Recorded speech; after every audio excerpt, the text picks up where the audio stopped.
It is the 8th of June, in the year 793, and the monks of Lindisfarne have never heard the word that is about to change their world. The tide is out. Grey light lies flat on the wet sand of the causeway, and the sea beyond the island is calm as poured lead. Then, out where the water meets the sky, something breaks the line. A shape. Then another beside it. Long, low hulls, oars rising and falling in a slow, patient rhythm, dragon heads lifted at the prows as if scenting the shore. The monks stand at the water's edge and watch the ships come in, and for one long, held breath, no one moves. Close your eyes now, and stand there with them. Because to understand this morning, these ships, these men, this fear, we must go back, far back, to the cold lands in the north where it all began. Let the salt air and the grey English light fade from your mind, and travel north and east across the water, to a place the monks of Lindisfarne could scarcely imagine.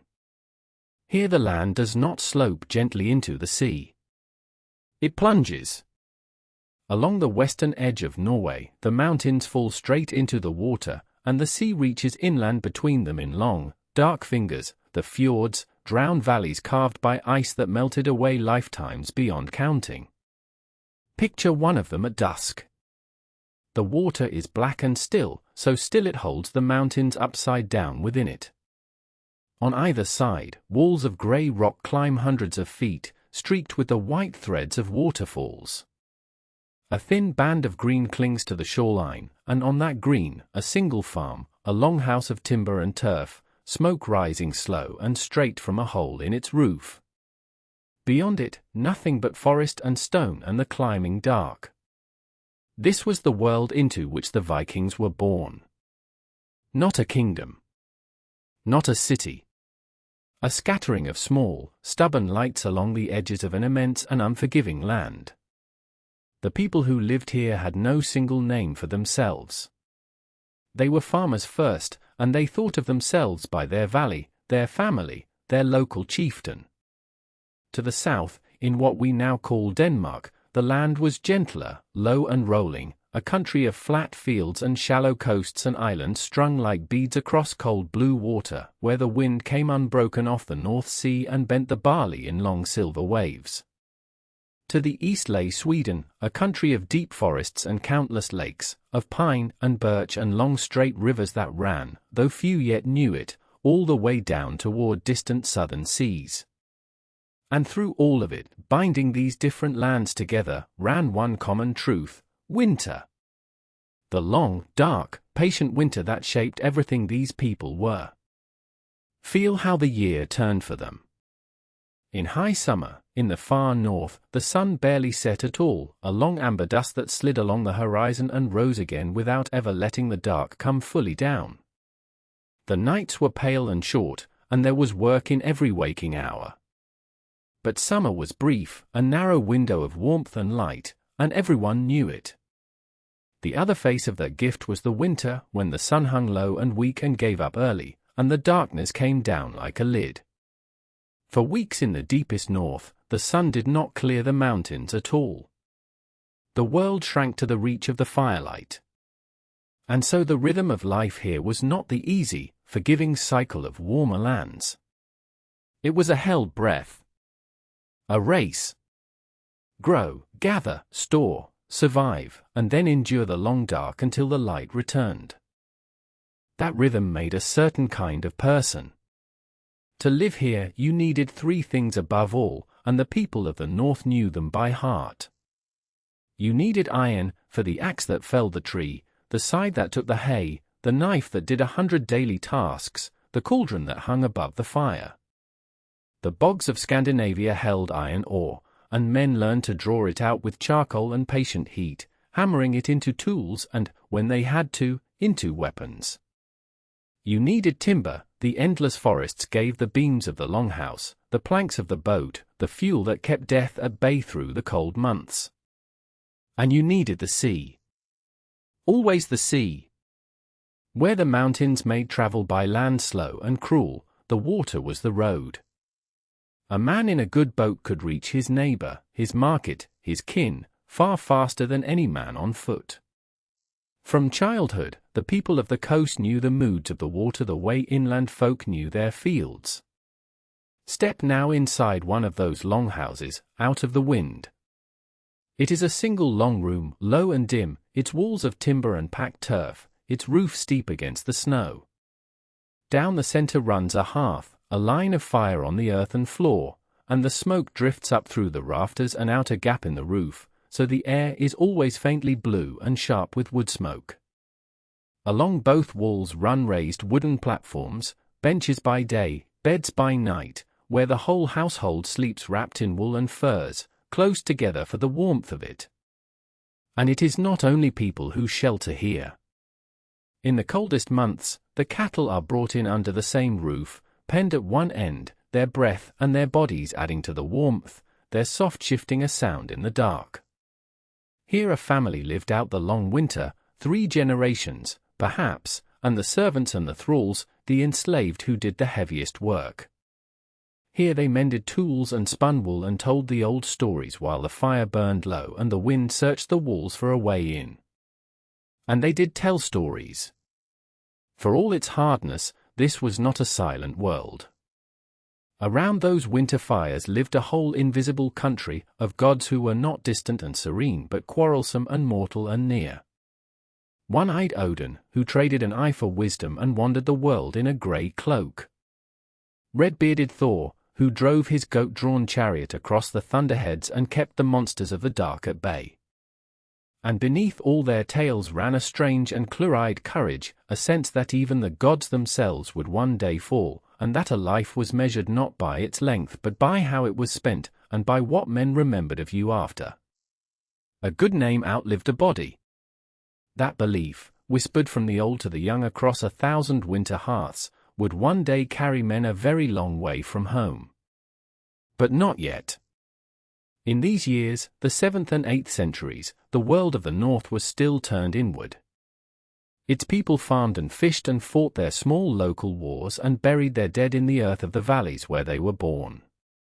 To the wealthy lands of Christian Europe to the south, this cold northern edge was little more than a rumor, a place at the top of the map where the trade routes petered out and the mapmakers wrote of ice and dark. No one in the monasteries of Britain and Francia gave much thought to the men in the fjords. Why would they? They were poor. They were far away. They were nothing. Yet something was stirring in those cold valleys.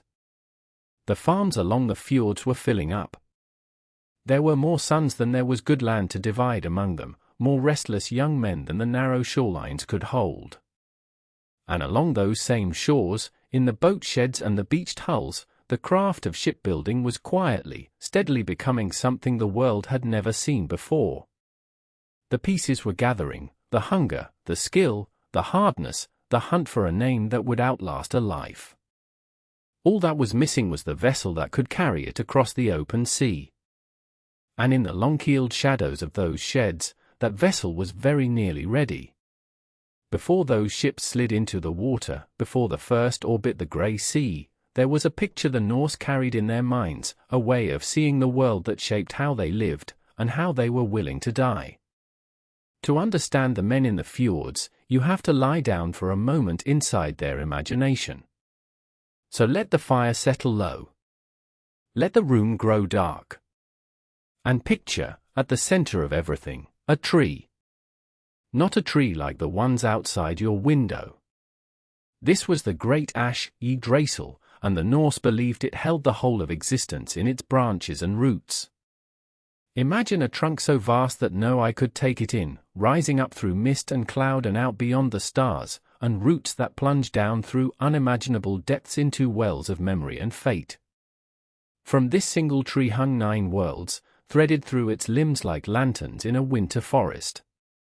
There was Asgard high in the crown, where the gods kept their halls. There was Midgard in the middle, the world of men, our world, the farm and the fjord and the firelit room. And down among the roots lay the misty country of the dead, cold and quiet, where most souls went at last. The tree was alive, and it suffered as living things do. A great serpent gnawed at its lowest root. Deer grazed at its leaves.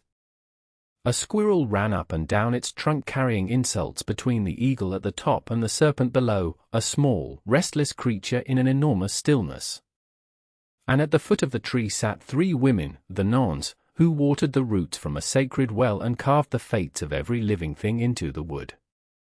Past, present, and what must come. They did not ask permission. They simply carved, and what they carved happened. This was the heart of the Norse view of the world, that a thread ran through all things, already spun, and its name was Wyrd. Fate. Not a punishment and not a reward. Simply the way the pattern lay. Move your eye up now, into the branches, into Asgard, and you find the gods. They were not distant and serene, these gods. They were loud and clever and flawed, more like the great chieftains the Norse already knew than like anything in a monk's quiet prayer book. And the greatest of them was Odin, the one-eyed wanderer, the god of poetry and war and secret knowledge. Odin was hungry for wisdom in a way that frightened even the other gods. There is a story the Norse told of him, and it is a strange one to hear as you drift toward sleep, but it tells you everything about them. Odin wanted to understand the runes, the letters of power that held the deepest secrets of the world. And to win them, he hanged himself from Yggdrasil, the great tree itself, wounded by his own spear, and hung there 9 nights and 9 days, given to himself, a sacrifice of himself to himself, taking neither bread nor water. On the 9th night, in agony, staring down into the depths, he saw the runes rise up towards him, and he seized them, and fell back crying out. A god who suffered, and paid, and bled, to know more than he had known before.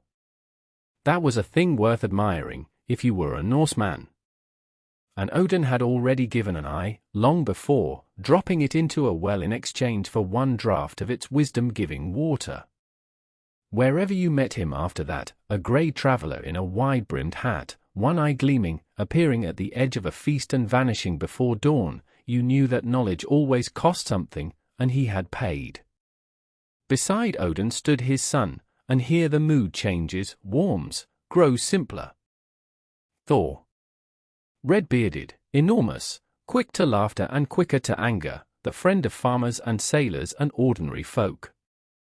Where Odin was subtle and unsettling, Thor was as plain and welcome as a good meal. He carried a hammer called Mjolnir, and when it struck it did not miss, and it always returned to his hand. When thunder rolled across the mountains in summer, the Norse did not tremble, they smiled, because that was Thor, riding out in his goat-drawn chariot to break the skulls of the giants who threatened the world of men. Of all the gods, he was the one people loved. Small hammers of silver and iron hung at the throats of countless Norsemen, worn against the heart, a promise of protection in a hard land. But here is the thing that made the Norse different from almost every people around them. They believed all of it would end.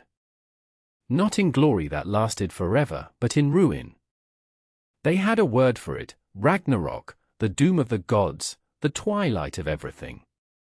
They told of a day that must come, a winter with no summer between, 3 years of snow and darkness, the sun swallowed, the stars going out, the great tree shuddering to its roots. The wolf breaking free of its chain. The serpent rising from the sea. And on that day the gods themselves would ride out to the last battle knowing that they would lose. That Odin would be devoured. That Thor would kill the great serpent and then stagger 9 steps and fall dead from its poison. The Norse did not imagine their gods winning in the end. They imagined them fighting anyway, clear-eyed, unafraid, because the fighting was the whole of the honor, and the outcome had been carved into the roots of the tree since before time began. And that, quietly, is where their strange courage came from. If the Norns had already carved the day of your death, if the thread was spun and could not be unspun, then there was nothing to be gained by clinging or cowering. Fate would take you at the hour it had chosen, at sea or in bed or on the point of a spear, and not 1 hour sooner. What a man controlled was not whether he died, but how. Whether he met it well. Whether he was remembered. The one thing that outlasted the doom of the gods, the one thing even Ragnarok could not swallow, was a name spoken by the living, a story told again by the fire after you were gone. You will notice, too, that in all of this there were no great temples. The Norse gods did not live behind marble columns or under gold domes the way the gods of the south did. They lived closer to the ground and closer to the dead. Men honored them in sacred groves where the trees were never cut, at springs and waterfalls, on the green burial mounds of their own ancestors, and above all in the hall, in the long firelit room where the chieftain feasted his men and the mead went round and the poet sang of deeds. The holy and the everyday were the same warm room. Your grandfather in his mound in the home field, Thor's hammer at your throat, the Norns carving somewhere far below, none of it was distant. It was all as near as the smell of wood smoke. So this was the world the men in the fjords carried inside them as the ships took shape in the sheds, a great tree, a hanged and hungry god, a hammer against the dark, a doom that could not be escaped, and a name worth more than a long life. A people who had already made their peace with dying, and who were about to go looking, across the open water, for something worth dying for. What they did not yet know, in those cold valleys, was just how far the new ships would carry them, or whose quiet monasteries would be the first to learn their names. The mead hall was the heart of it all, and if you want to understand the Norse, you begin there, in the long dim room where the whole world seemed to gather under one roof. Picture it as it stood in the 10th century, a building of turf and timber, 60 or 80 feet from end to end, its walls banked thick with earth and stone so that from the outside it looked less like a house than a low green hill risen from the field. The roof was turf too, laid over birch bark to keep the rain out, so grass grew upon it, and in summer sheep were sometimes let up to graze there, cropping the ridge of the very place their masters slept. Inside, there were no windows to speak of. The light came from the long hearth that ran down the center of the floor, a line of fire tended without pause, and from small openings in the roof where the smoke found its slow way out. Your eyes learned to live in that amber gloom. The air was warm and close and full of the smell of wood smoke and roasting meat and wet wool and the earth itself. Down each long wall ran a raised platform of packed earth and planking, and this was where the household lived and slept, wrapped in furs and woolen blankets, feet toward the fire. There was little that we would call furniture. Chests held clothing and served as benches. Beds were the platform and the bedding upon it. Overhead, from the great roof beams, hung the smoked meat and the drying fish, and along the walls the tools and shields and the coiled ropes. In one such hall a family and its servants and its animals in the coldest weather might all shelter together, the beasts penned at one end, breathing their own warmth into the room. It was crowded and it was smoky and by our standards it was dark, but it was alive in a way our clean bright rooms are not, and everyone within it knew their place along the benches, and knew it precisely. For the hall was not only a home. It was a map of who mattered. At its center, on the north side, sat the high seat, the place of the master of the house, flanked by carved pillars that were sometimes the most sacred objects a family owned. When a chieftain led his people across the sea to a new land, it was said he would throw these high seat pillars into the water as he neared the shore and settle wherever the tide carried them, letting the gods choose the ground. To sit in the high seat was to hold authority, and the closer a man was seated to it at the feast, the higher he stood in the eyes of all. Here the drink went round in horns and wooden cups, ale and, on the great nights, mead, that honeyed drink of celebration. Here a lord bound men to himself, not with wages alone but with gifts, with rings of silver and fine weapons and the warmth of his fire through the long dark of the year. A generous lord was called a ring-giver, and it was among the highest praise a man could earn. In return his sworn men owed him loyalty unto death, and to outlive your lord on the field where he had fallen was a lasting shame.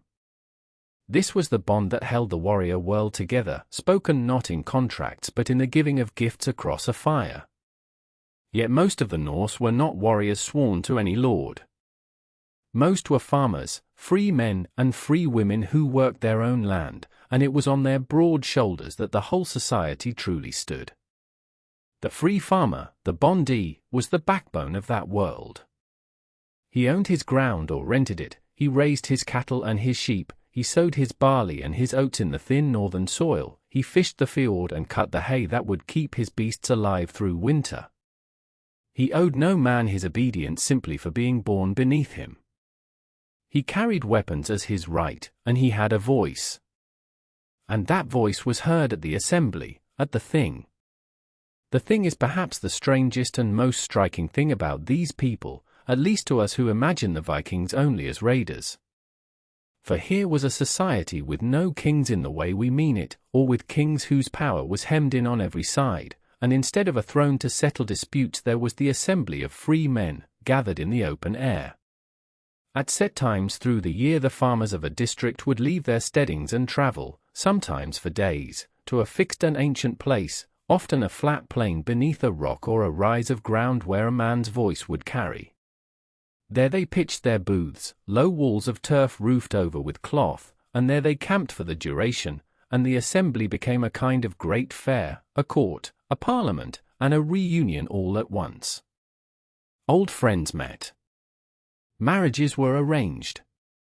Goods changed hands. And the law was spoken aloud. For the law was not written. It lived in the memory of one man in particular, the law speaker, who was chosen to hold the whole of it in his head and to recite it, a portion each year, standing upon the law rock so that all could hear. Imagine that, an entire legal order carried in a single human mind and given back to the people through a single human voice, out under the open sky. When two men had a quarrel that blood or bargaining could not settle, they brought it here, before their neighbors. Cases were argued. Witnesses were called. Juries of local men weighed the matter. And judgment was given, not by a distant crown but by the assembled community itself. A man found guilty might be fined, made to pay in silver or cattle for the injury he had done, for even a killing could be answered with the payment called weregild, the worth of a man reckoned in coin.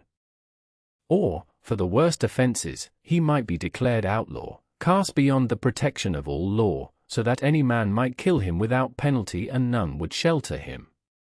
To be made an outlaw was, in that cold country, very often a sentence of death by another name. But this proud freedom, this world of men who bowed to no king and spoke their own law aloud, rested upon something darker, and honesty requires that we name it. For beneath the free farmer there was another rank entirely, and it held no freedom at all. These were the thralls, the enslaved, and they were everywhere in the Norse world, the unseen labor that made the rest of it possible. A thrall might be born into bondage, the child of enslaved parents. More often he had been taken, seized in a raid on a distant coast, an Irish monk or an English villager or a Slav from beyond the Baltic, carried home in the belly of a ship and sold. It was the thralls who did the endless heavy work that the sagas seldom trouble to record, the mucking of the byre, the grinding of the grain between two heavy stones hour upon hour, the cutting of turf, the hauling of water, the tending of beasts in the black cold before dawn. They had no voice at the thing.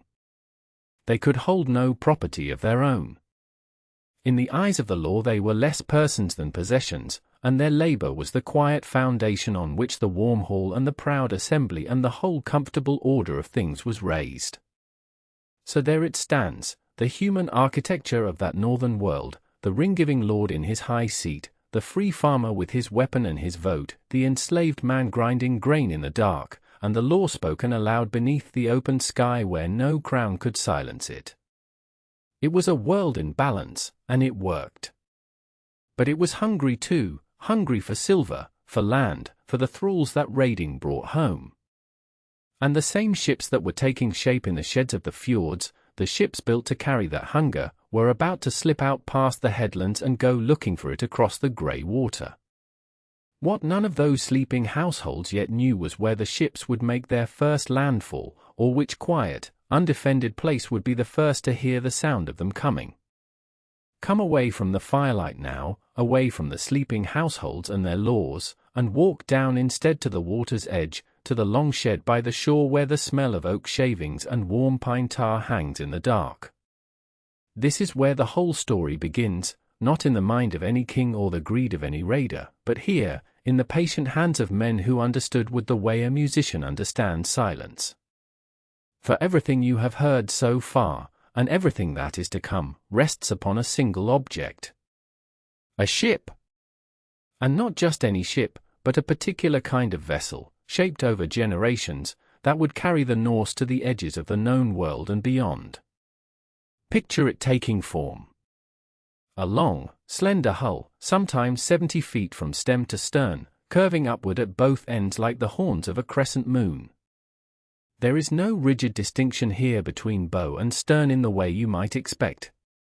The longship could be rowed forward or back, could turn in its own length, could slip into a river mouth or a shallow tidal creek where no deep-keeled trading vessel would ever dare to follow.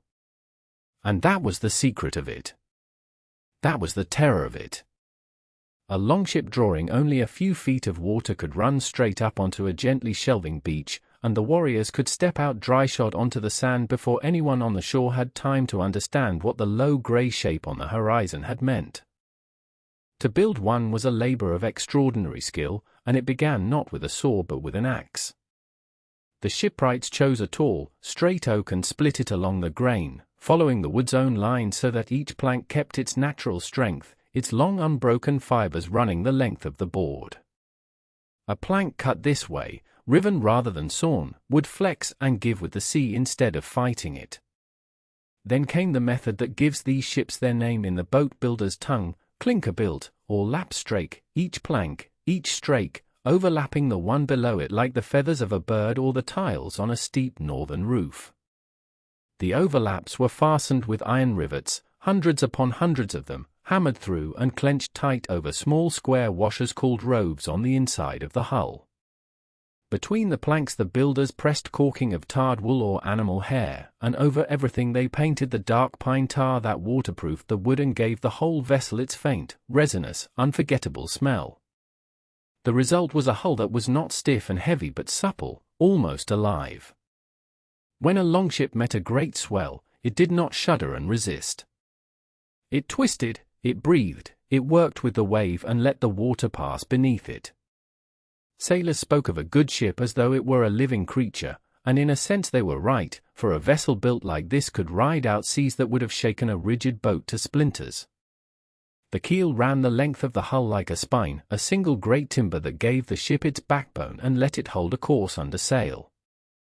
And above it all rose the mast, and from the mast, a single broad square sail, often woven of wool and sometimes dyed in bold stripes of red and white, that could carry the ship for days across open ocean while the oars lay shipped and quiet along the benches. We know all of this with such tender precision because of a strange gift the Norse left behind them. They did not always send their ships to the bottom of the sea or let them rot on a beach. Sometimes, for their greatest dead, they dragged a whole ship up onto the land, laid a chieftain or a great lady within it, heaped it with treasures, and buried the entire vessel beneath a mound of turf and blue clay. And clay, that patient, airless, waterlogged clay, does something wonderful. It keeps the air out, and it keeps the wood. So it was that, centuries later, careful hands would open two of these mounds in the soft farmland of southern Norway and lift out, almost whole, the ships we now call the Osberg and the Gokstad. Stand a moment beside them, as you might in the great hall where they are kept today, and let the size of them settle over you. The Osberg ship is the elder and the lovelier, a graceful vessel raised around the year 800 and buried some 30 years later, its prow rising in a slow spiral that ends in the carved head of a serpent, and every timber that could be carved is carved, dense knotted patterns of gripping beasts winding over the wood. It was the burial of two women, one of them clearly a person of great importance, laid to rest with a wagon, with sledges, with woven textiles and kitchen goods and even the bones of the horses that were sacrificed to accompany her. It is not, in truth, a ship built for the harsh open ocean. It is a ceremonial thing, a coastal vessel of surpassing beauty, and it tells us that these people cared for grace as much as for strength. The Gokstad ship is the other kind entirely, and to look at it is to understand at last what a Viking vessel could really do. Broad, deep, and immensely strong, built around the year 900, it is a working sea-crossing ship, some 76 feet long, with 16 strakes rising on each side and holes for 32 oars along its flanks. Rows of round shields once hung along its rails, painted alternately black and yellow.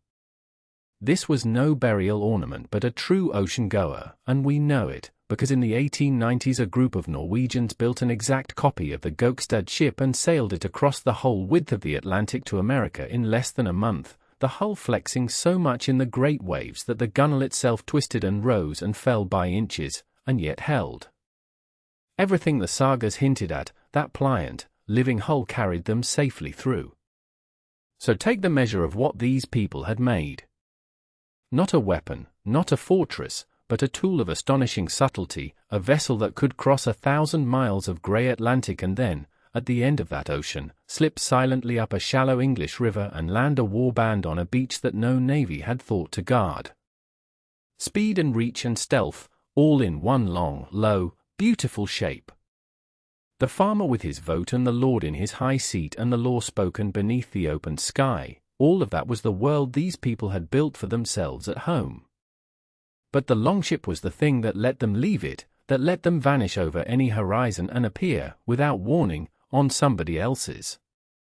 And so the ships were finished, tarred and rigged and dragged down to the tide line, their sails folded and their oars stacked and their serpent prows facing out toward the open water.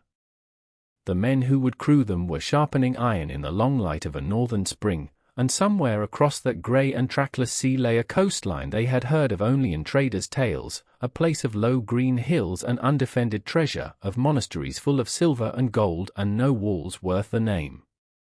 No one had yet dared to sail there in anger. But the ships were ready now, and the wind was turning, and the men were only waiting for the season to open the sea. Where they would make their first landfall, and what quiet, holy place would be the first to hear the sound of those oars, we shall come to next. It was the 8th of June, in the year 793, and the morning came grey to the island of Lindisfarne. If you had stood on those low dunes at first light, you would have felt the North Sea air on your face, cold even in the softness of early summer, and heard the long sigh of the tide drawing back across the mud flats. Lindisfarne is a tidal island, joined to the coast of Northumbria only when the sea withdraws, cut off and made an island again twice each day when the water returns. It was chosen for exactly this reason, a place half in the world and half out of it, a place of prayer, where the monks of St. Cuthbert kept their hours by the ringing of a bell and the turning of the sun. They rose in darkness to sing. They tended their gardens and their sheep. And within the church they guarded treasures gathered over generations, chalices of silver, a great gospel book bound in gold and studded with gems, reliquaries holding the bones of saints. There were no walls. There had never been any need for walls. The sea itself was the wall, and God, they believed, was the keeper of the gate. And so no one on the island understood, at first, what the ships meant. Perhaps a boy watching the flock saw them come in from the open water, saw the striped sails and the long low hulls and the shields ranged along their sides, and thought them traders, or fishermen driven in by weather.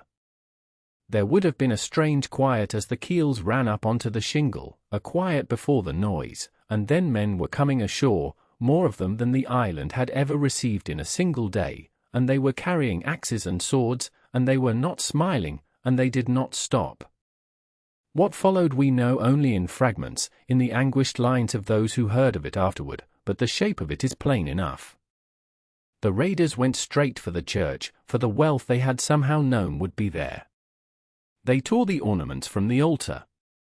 They stripped the silver and pried loose the gems. Whatever they could not carry, they broke or burned. And the monks, unarmed, who had spent their whole lives in the belief that this place was sacred and therefore safe, were cut down where they stood, or drowned in the sea as they fled across the sands, or bound and dragged aboard the ships to be carried off and sold, far away, as slaves. By the time the tide had turned again, the ships were gone, the horizon empty as though nothing had happened. But everything had happened. The word traveled south along the roads of Christendom faster than any ship could sail, and everywhere it went it carried the same disbelief. That such a thing could occur, and in such a place. Lindisfarne was not merely a monastery.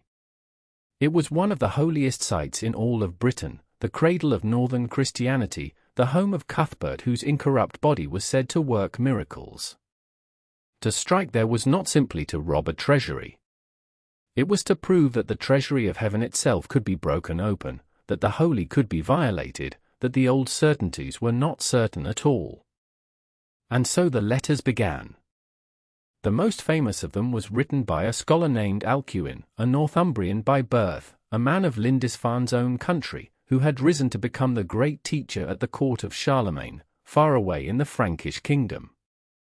When the news reached him there, he set down his grief in words that have outlasted 12 centuries.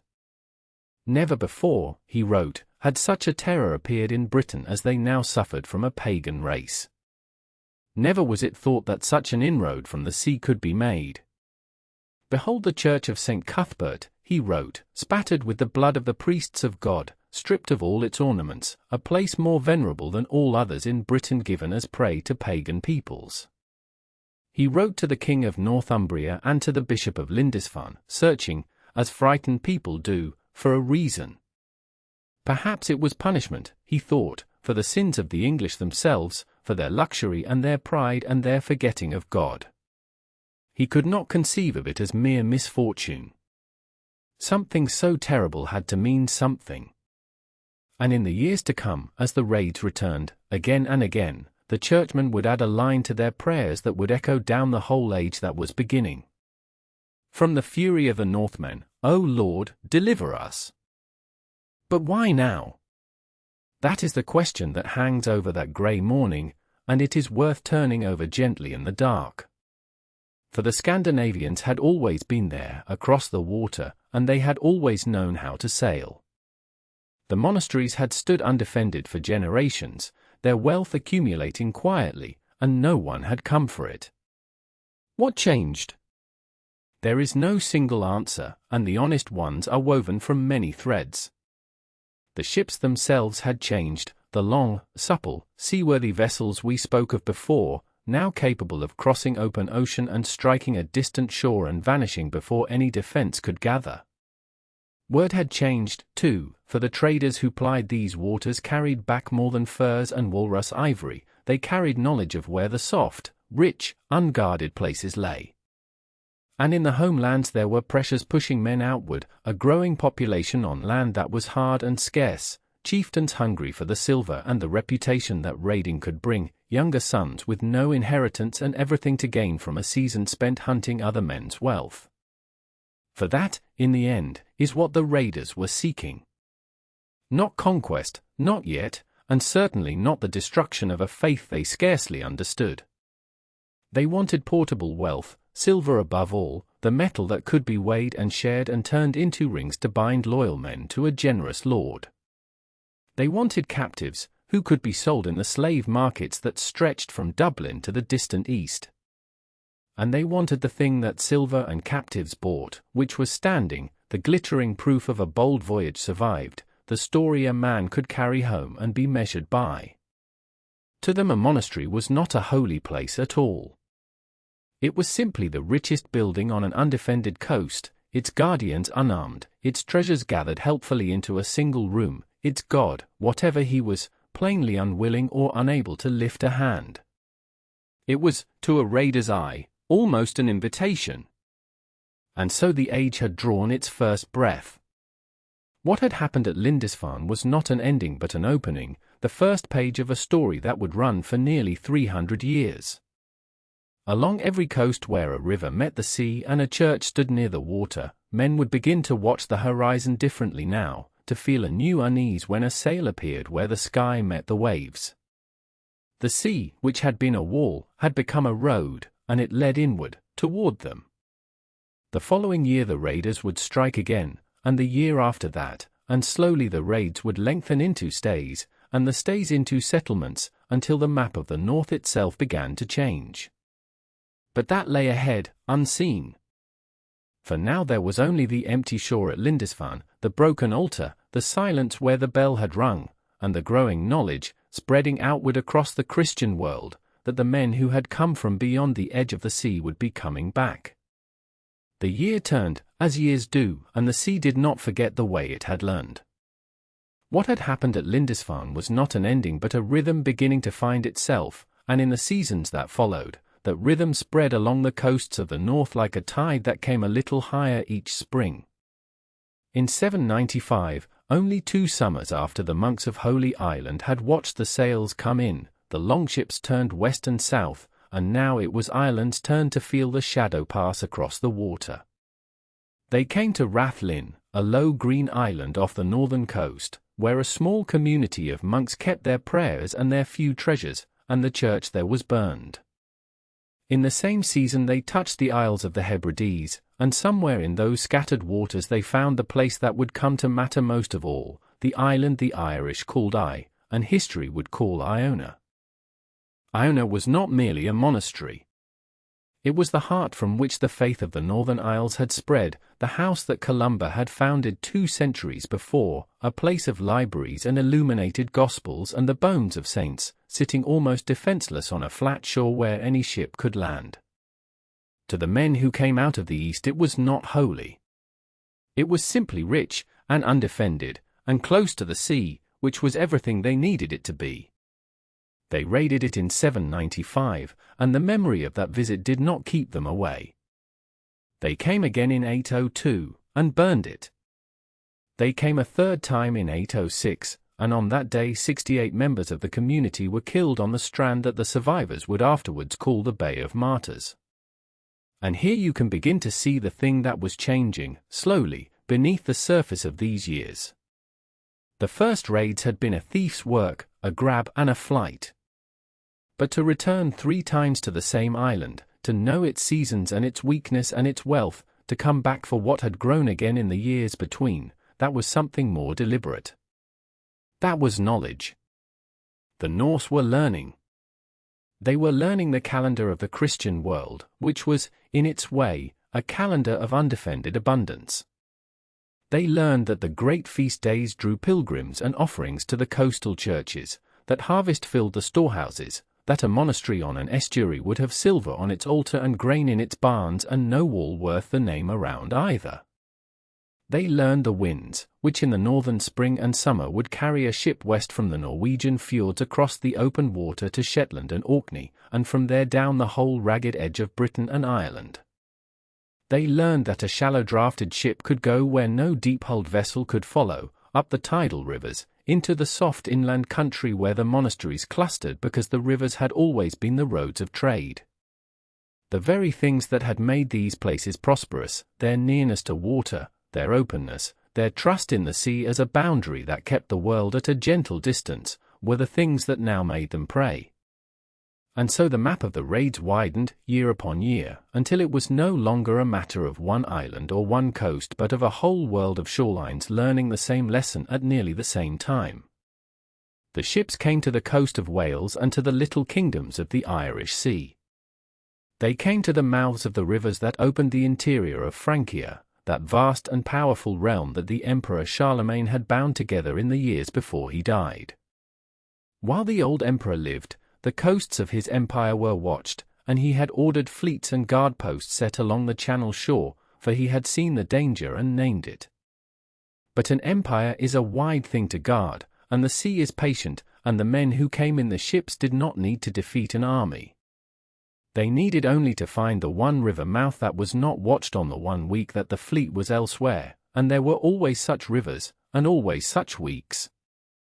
They found the island of Normatia, low and salt-washed at the mouth of the Loire, where monks harvested salt and wine and kept a monastery that the raiders came to know as intimately as any farmer knows his own field.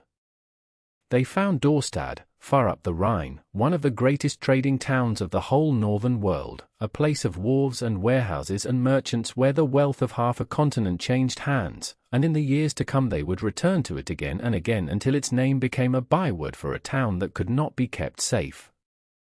They came to the Seine, that wide grey river that wound inland toward the heart of Francia, toward Rouen and beyond it, toward cities that had never in living memory imagined an enemy arriving by water. And everywhere the pattern was the same, and everywhere it was the pattern that made the raid so hard to answer. The ships appeared with the light. The work was quick and brutal and over before the countryside could rouse itself. And by the time a lord had gathered his men and ridden to the coast, there was nothing on the shore but smoke and the wake of a sail already small against the horizon, already gone, already carrying its silver back across the water to a home that no one who was robbed had ever seen or could find. It was, for the men in the ships, a trade almost without risk, and that was its terrible logic. A raid that failed cost little, a raid that succeeded could make a poor man wealthy in a single afternoon, and word of that wealth traveled back up the fjords through the long dark winters, into the halls where the young men sat by the fires and listened. There was land hunger in the north, and younger sons with no farm to inherit, and chieftains who could bind followers to them by the simple promise of plunder shared out fairly. Every ship that came home heavy made the next spring's fleet a little larger. The raiding was not a madness that would burn itself out. It was becoming an economy, a thing that fed itself and grew, and each success planted the seed of the season to come. And yet, in these early years, the men in the ships still went home. That was the shape of it, still, for now. They came with the warm months when the sea was kind, and they took what they could carry, and when the days shortened and the storms began to gather in the western approaches, they turned their bows toward home and left the ravaged coasts to bind their wounds and rebuild through the winter, believing, each autumn, that perhaps this had been the last of it. The plunder was seasonal, like the fishing, like the harvest, a thing that belonged to summer and released its grip when summer ended. But somewhere in the minds of the men who came so often to the same low islands, who knew the salt marshes of the Loire and the wharves of Dorstad better each passing year, a different thought was beginning to take root. It was a long way home across the autumn sea, and the crossing was cold and dangerous, and every spring they had to make it all over again. What if a ship did not have to leave when the leaves turned? What if there was an island, sheltered and close to the hunting ground, where men and ships could wait out the dark months and be ready the moment the raiding season opened once more? No one had done such a thing yet. But the shores they preyed upon were beginning to look less like places to visit, and more like places to stay. For a while, that was all it was, or a thought. A wandering, carried home each autumn and set aside each spring. Men who had learned the marshes of one coast the way you learn the road to your own door began to imagine not leaving at all. And then, in a year the monks would remember as 865, the thought stepped out of the water and onto the shore, and it did not go away when the leaves turned. It walked inland instead. They came to East Anglia, that low green country of reed beds and slow rivers on the eastern edge of England, where the land lies so flat that the sky seems to take up most of the world. Ships beached along the shingle, more of them than the coast had ever held at once, and out of them stepped not a raiding party but something the chroniclers had no word ready for. They reached for one anyway, and the word they found was army, a great army, a heathen army, and the name has clung to it down all the centuries since. The great heathen army. It was not there to snatch silver from a shrine and be gone by the next tide. It had come to take the land itself. Legend gave it a lineage, the way legend always does, needing fathers for such sons. It said the men who led it were the sons of Ragnar Lothbrok, Ivar, whom they called the Boneless, and his brothers Halfdan and Ubba, and that they had crossed the sea to avenge a father cast, in one telling, into a pit of serpents by a Northumbrian king. Whether Ragnar ever drew breath is a question historians still turn over gently in their hands, finding no firm answer. But the sons were real enough, and Ivar most of all, a name that made grown warriors lower their voices, a commander remembered less for his strength than for a cold and patient cleverness, the kind that wins wars before the shields ever meet. The men of East Anglia did not fight them. They looked at what had landed on their shore and they made a bargain instead, the only sensible bargain a small kingdom can make with a force it cannot break. They gave the Northmen peace, and they gave them horses, and that gift of horses was the quiet turning of the whole story. A raiding fleet is bound to the water, it can strike only where its oars can reach. But an army on horseback can go anywhere the roads run. In one winter of grazing and gathering, the Vikings shed the last thing that had ever made them merely visitors. They became mobile. They became a thing that could ride into the heart of England and stay there. They wintered, and then they turned north, and they turned north for a reason that has the cold logic of the chessboard about it. Northumbria, the great northern kingdom that ran from the Humber up toward the Scottish hills, was at that moment tearing itself in two. Two men claimed its crown, Osbert, who had held it, and Aelle, who had taken it, and each had drawn the kingdom's swords toward his own cause, so that the very warriors who might have stood shoulder to shoulder against an invader stood instead glaring at one another. The army rode straight into that quarrel. On the first day of November in the year 866, they came to York, the old Roman city the Northmen called Jorvik, with its crumbling walls and its rich churches, and they took it almost as easily as walking through an open gate.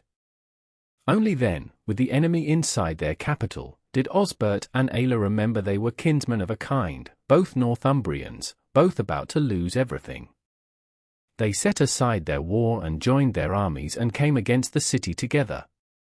It was the spring of 867, and they threw themselves at the walls of their own York, and for a moment, pressing in, breaking through, they may have believed the tide was turning. It was not.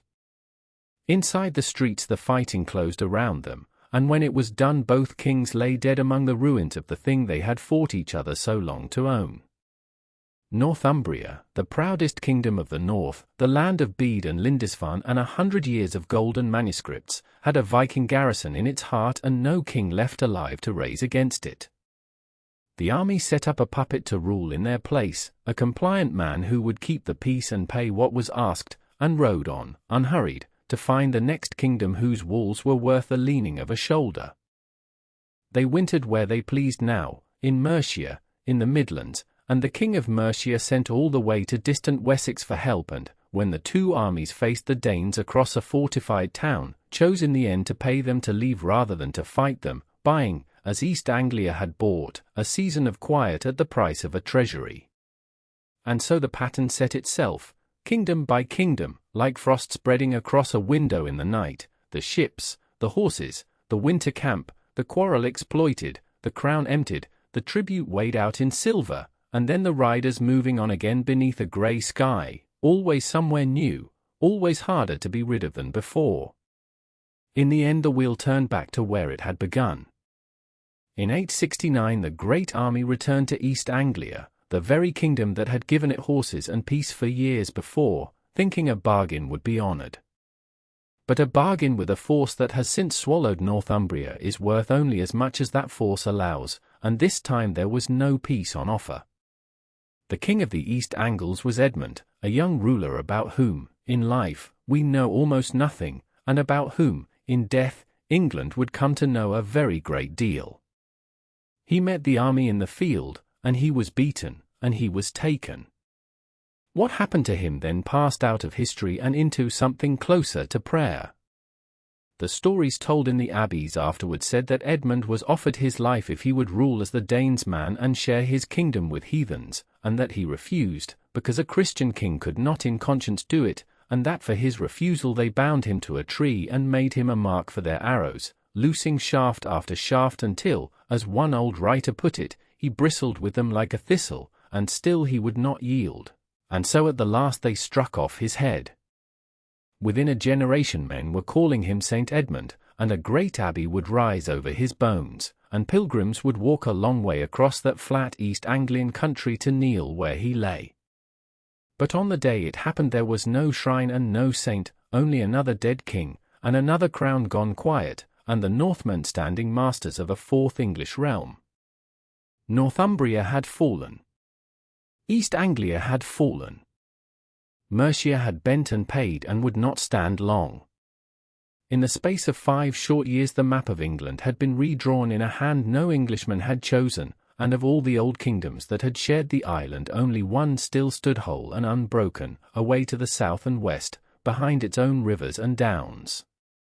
It was called Wessex, and it was ruled by a house that had not yet learned it was about to fight for the survival of everything, and in that house, unregarded for now, the youngest of several brothers, a bookish and often sickly boy, was quietly growing toward the moment when the whole weight of the Viking age would come to rest on his shoulders alone. He was not born to be the shield of England.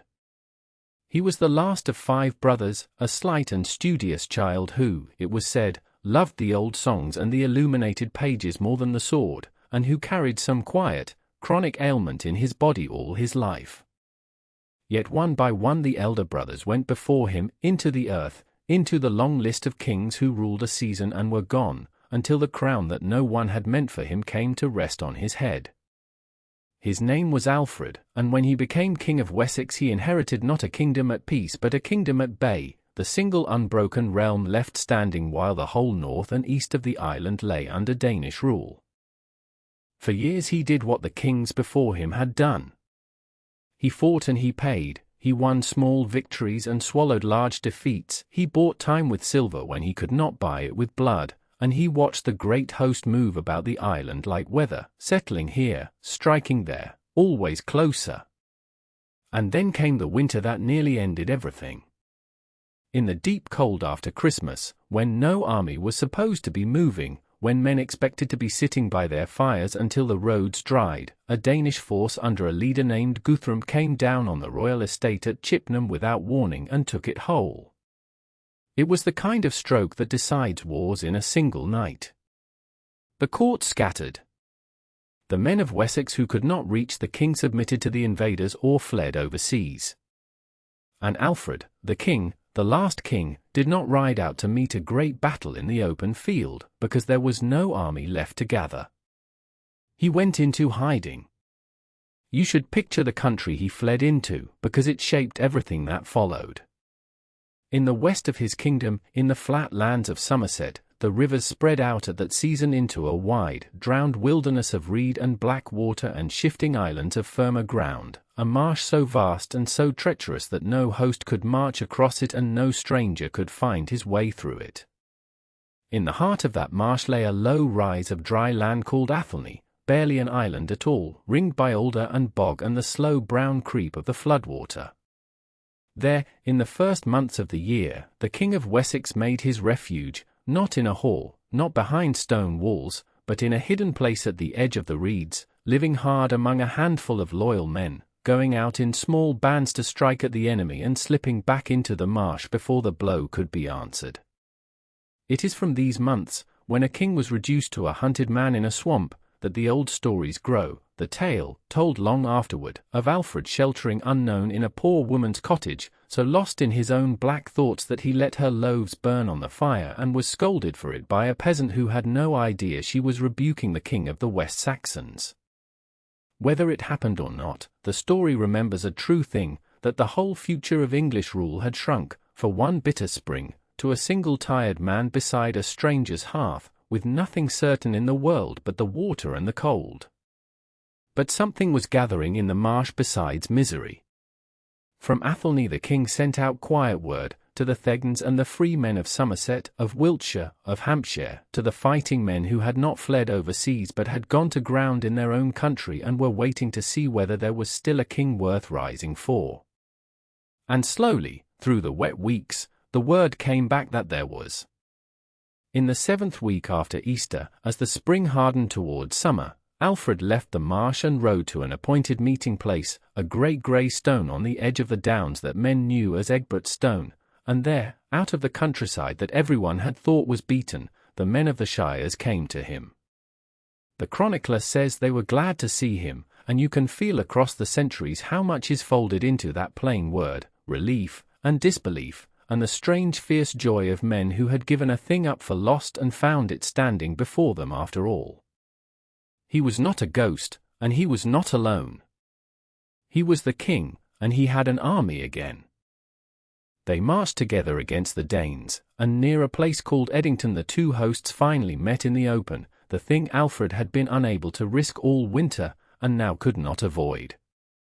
The old account is spare about it, as those accounts always are, that he fought against the whole host, and put them to flight, and pursued them hard to their stronghold, and sat down before it. For 14 days he held the beaten army penned behind its own walls with no food and no hope of rescue, and at the end of those 14 days the thing that had never happened before happened. The Danes asked not for a truce, not for silver, but for terms of peace, and they gave him hostages, and swore oaths, and did something none of the great host had ever done for an English king. Their leader Guthrum agreed to be baptized. A few weeks later, at a place in the Somerset levels not far from the Marsh where Alfred had hidden, the Danish king who had nearly destroyed Wessex stood as a Christian, with Alfred himself standing sponsor to him, receiving him as a godfather receives a son. The man who had come to conquer left as something stranger and more lasting than a defeated enemy, a neighbor bound by oath. Out of that peace came a border, and the border is the thing that makes this moment different from all the killing that came before. For in the years that followed, Alfred and Guthrum set down in writing where one people's law ended and the other's began, a line drawn slantwise across the whole island, up the Thames and along the old Roman road, dividing the land into that which lived under English rule and that which lived under the law and custom of the Danes. The great northern and eastern swath beyond that line, the old kingdoms of the East Angles, of the men of the 5 river towns, of half of Mercia, became a country within the country, a place where Norse words were spoken in the markets and Norse customs settled disputes and Danish farmers put down roots in English soil, ploughing land they had first come to burn. Later ages would give that whole region a single quiet name, the Danelaw, the part of England that lived under the law of the Danes. And here, for the first time in the long telling, the story of the Northmen stops being only a story of raids and burnings and stolen crowns, and becomes something harder to name and slower to unfold, a story of two peoples learning, warily and without ever quite meaning to, how to share one island between them. Yet a line drawn on parchment is only as strong as the wills that hold to it, and neither side could yet know what the coming years would make of it. The peace held Wessex safe for a while, but Guthrum was only one leader among many, and out on the grey water the great host was still moving, still hungry, and other fleets were even now turning their prows toward a kingdom that had learned, at last, how to survive. The tide race between two islands is called a roost, and there is one that runs in the narrow water off the coast of Ireland where the sea seems to change its mind. On a certain grey morning near the close of the 8th century, a fisherman working those waters would have known every mood of that current, every rock that showed its black shoulder at low tide, every gull that wheeled above the herring. What he did not know, what no one on that green and rain-soft island yet knew, was that far to the north, in the deep fjords of a land he had never heard named, men were learning to read the open sea the way he read his own small stretch of it. And when they came, they would come not as neighbors but as something entirely new, and the island would never again be quite the sound it had been. They came first, as they came everywhere, for what could be carried away. In the year 795, 3 years after the burning of Lindisfarne across the water, Norse ships fell upon the island monastery of Rathlin, and then upon Inishmurra, and upon Inishbofin, plundering the little stone churches where monks had prayed undisturbed for centuries, taking the silver of the altars and the gold of the reliquaries and, more terribly, taking the monks themselves, to be sold. For a generation these were hit-and-run affairs, summer raids by men who wintered at home in Norway, striking the soft coastal edges of a land that had never needed walls because the sea itself had always been wall enough. The Irish annals, kept in the very monasteries that suffered, record them in the clipped, stunned language of people trying to make sense of a thing without precedent. The heathens came, they burned, they carried off captives, they went away over the sea. But the sea that carried them away kept carrying them back, and somewhere in the first decades of the 9th century the pattern changed. Instead of returning to Norway each autumn, the raiders began to stay. They built what the Irish called longforts, ship camps, fortified harbours where a fleet could be drawn up on the shingle behind an earthen bank and a ditch, safe through the winter, a base from which the raiding could reach inland along the rivers that were the true roads of Ireland. One such camp was raised in the year 841 on the south bank of the river Liffey, where a dark pool gathered below a ford of hurdles, and the Irish name for that dark pool was Dublin, the Black Pool. From that muddy, tidal, unpromising place would grow a town, and from that town a kingdom, and the Black Pool would give its name, in time, to a city that still stands, Dublin. It is worth pausing on how strange that was. The Irish did not build towns. Theirs was a world of scattered farmsteads and ring forts, of monasteries that were the nearest thing to cities, of kings whose wealth was counted in cattle and whose power was measured in the loyalty of lesser kings. The idea of a permanent trading settlement, walled and crowded, where craftsmen worked leather and bone and amber the year round and merchants weighed silver on little folding scales, that idea came off the ships. The Norse of Dublin, and of the sister ports they founded at Waterford and Wexford and Cork and Limerick, were building something Ireland had never possessed, true towns, knots of trade tying the island into a web of commerce that ran from the Baltic to the marketplaces of the Muslim south. Through Dublin passed walrus ivory and northern furs, wine and fine cloth, weapons and worked silver, and passing through Dublin too, in numbers that are hard to sit with, passed people. For this is the part of the story that the calm of a sleeping town at dusk should not be allowed to soften. Dublin became one of the great slave markets of the Western world. The captives taken in the raids, monks and farmers, women and children, the defeated of 100 small wars, were funneled through its harbour and sold, some north to Scandinavia, some south and east along the trade roads toward the vast and hungry markets of the Mediterranean and beyond. The silver that made the town rich was, in no small part, the price of human beings. The Vikings did not invent slavery in Ireland. The Irish had their own bondsmen and their own raiding long before the ships came. But the Norse turned it into commerce on a scale the island had not seen, an engine of profit humming quietly beneath the trade in amber and hides. It is a hard thread, and it runs straight through the bright cloth of everything else these people made. And yet, because history is never only one thing, those same newcomers, within a generation or two, began to belong. The men of the Longforts took Irish wives. Their children grew up speaking 2 tongues, worshipping, for a while, 2 sets of gods, and then increasingly the one god of the country they had entered, for the Norse of Ireland drifted toward Christianity far sooner than their cousins at home. They took Irish names alongside their Norse ones. They made alliances with Irish kings, marrying into royal houses, fighting sometimes against other Norsemen on behalf of Gaelic overlords, hiring out their fleets and their long axes to whichever side would pay. Out of this braiding of blood and custom came a people the sources would eventually call the Gaelgel, the foreign Irish, the Norse Gaels, neither wholly one thing nor the other, at home on both the deck of a ship and the green hillside of a twarth, ranging across the whole Irish Sea and the isles beyond it as though the water were not a barrier at all but a country in its own right. That sea country was real, and it was theirs. From Dublin the reach of these Norse Gaelic dynasties extended north to the Isle of Man, which became a Norse kingdom with its own assembly on a green mound, west to the Hebrides, the innumerable scattered isles the Norse called the Suðuroyar, the southern islands, and into the tangled politics of the whole basin of the Irish Sea, where a lord might rule in Dublin one year and be driven out to York across the water the next, for the kingship of Dublin and the Norse kingship of York were bound together in a single restless ambition that treated the sea between Ireland and England as a highway home. Kings of Dublin dreamed of Northumbria, kings expelled from York came raiding back to the Liffey. The whole watery world from the mouth of the Shannon to the mouth of the Humber pulsed with a single argument about who should rule it, carried back and forth on the tide.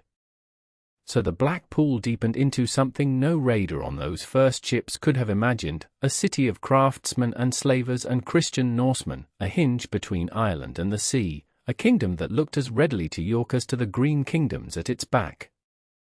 The Vikings, on this island, had done the thing they are least remembered for, they had built. But a town is a prize as much as a fortress, and wealth that draws trade will draw armies too.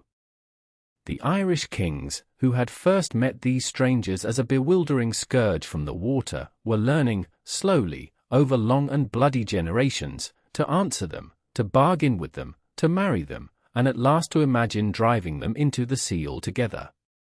And across that same sea, in the greater island to the east, other kings were watching the fortunes of Dublin and York with hungry eyes, waiting to see which way the tide would turn.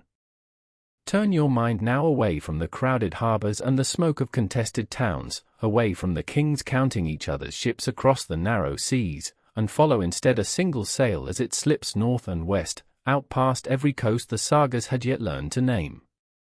For while some Norsemen were building their towns of craftsmen and slavers, others were doing the opposite thing entirely. They were leaving. They were pointing their prows at the open ocean, where there was nothing at all, no monastery to plunder, no king to bargain with, no army waiting on a beach, nothing but grey water rolling toward a horizon that gave back no promise of land. And they were going anyway. The world grew quieter as they went. First there were the Shetlands and the Orkneys, those scatterings of green and stone off the top of Scotland, close enough to home that a farmer could still imagine the shape of the fjord he had left behind. Norse families had already taken root there, planting barley in thin soil, grazing sheep on wind-scoured hills where the trees gave up and lay flat against the ground. Beyond them lay the Faroes. The name itself means the islands of sheep, 18 fragments of black rock thrust up out of a cold and restless sea, wrapped so often in fog that a ship might feel the cliffs before it saw them. Irish monks, the sagas say, had come there before the Norse, seeking solitude, and had fled at the sight of the heathen sails. Now the Norse kept sheep on those green ledges and hauled seabirds and their eggs from dizzying cliffs, and thought themselves at the very edge of the living world. But they were not at the edge. Not yet. For sailors kept returning with the same strange tale.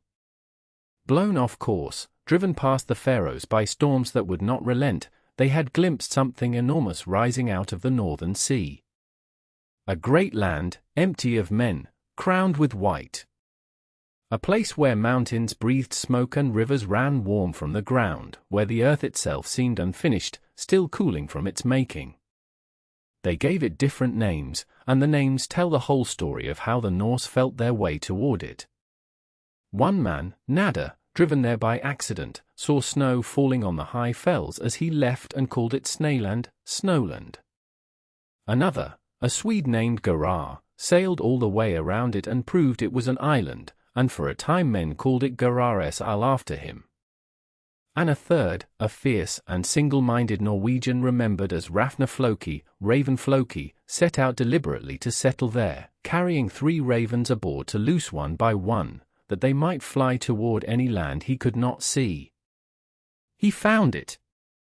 But he lingered too long, gave no thought to hay, and watched his livestock starve through a winter crueler than he had reckoned. Climbing a mountain in his grief, he looked north into a fjord choked with drift ice, and he named the whole country for what had beaten him. Island. Iceland. The land of ice.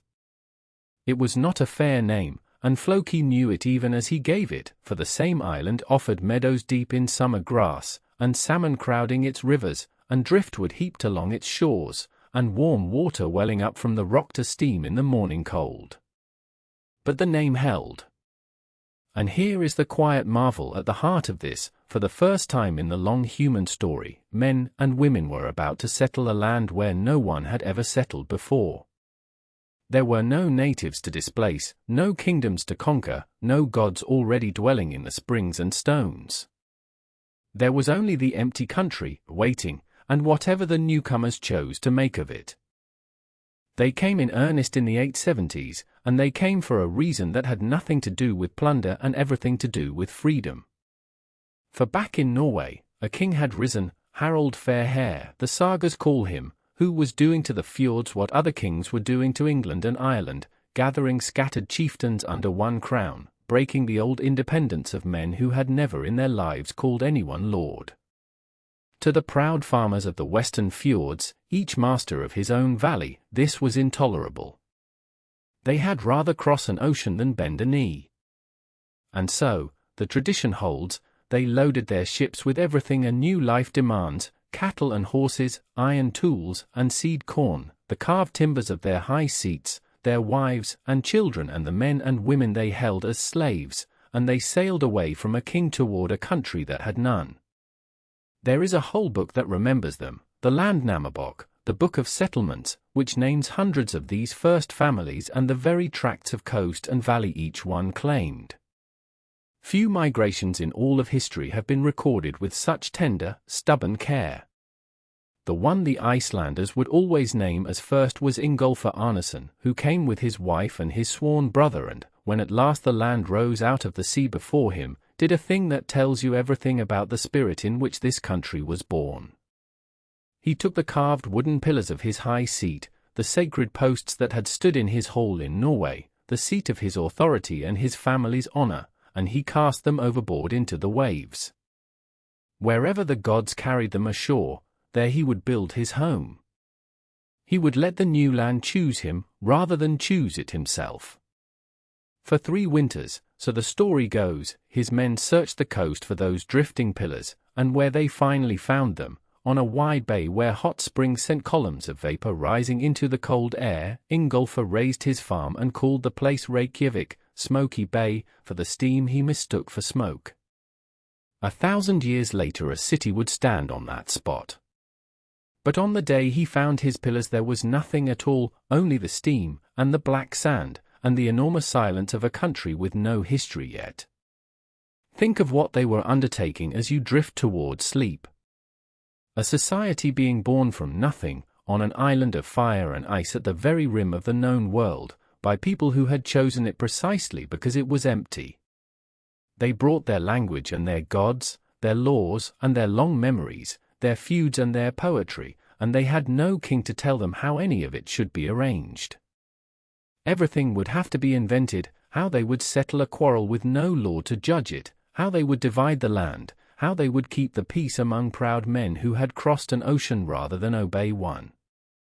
In the green summers the meadows would be thick and the salmon plentiful, and it would seem the fairest bargain ever struck. In the black winters, when the ice pressed down the fjords and the smoking mountains muttered beneath the snow, it would seem something else entirely. And already, in those first crowded ships and those first hard winters, a question was waiting that no one aboard could yet answer. A people who had fled a king would soon number in their thousands, spread across a whole island, with no crown to bind them and no throne to appeal to. What would hold them together when the meadows were all claimed and the feuds began, when one free man's honor ran hard against another's, and there was no lord in all the land with the power to say which of them was right? That answer would take a generation to arrive, and when it came, it would be unlike anything in Europe. But that is a tale for another night. Picture, then, the answer as it came, not as a decree from any throne, for there was none, but as a slow agreement among free men who had crossed the grey water to be beholden to no one.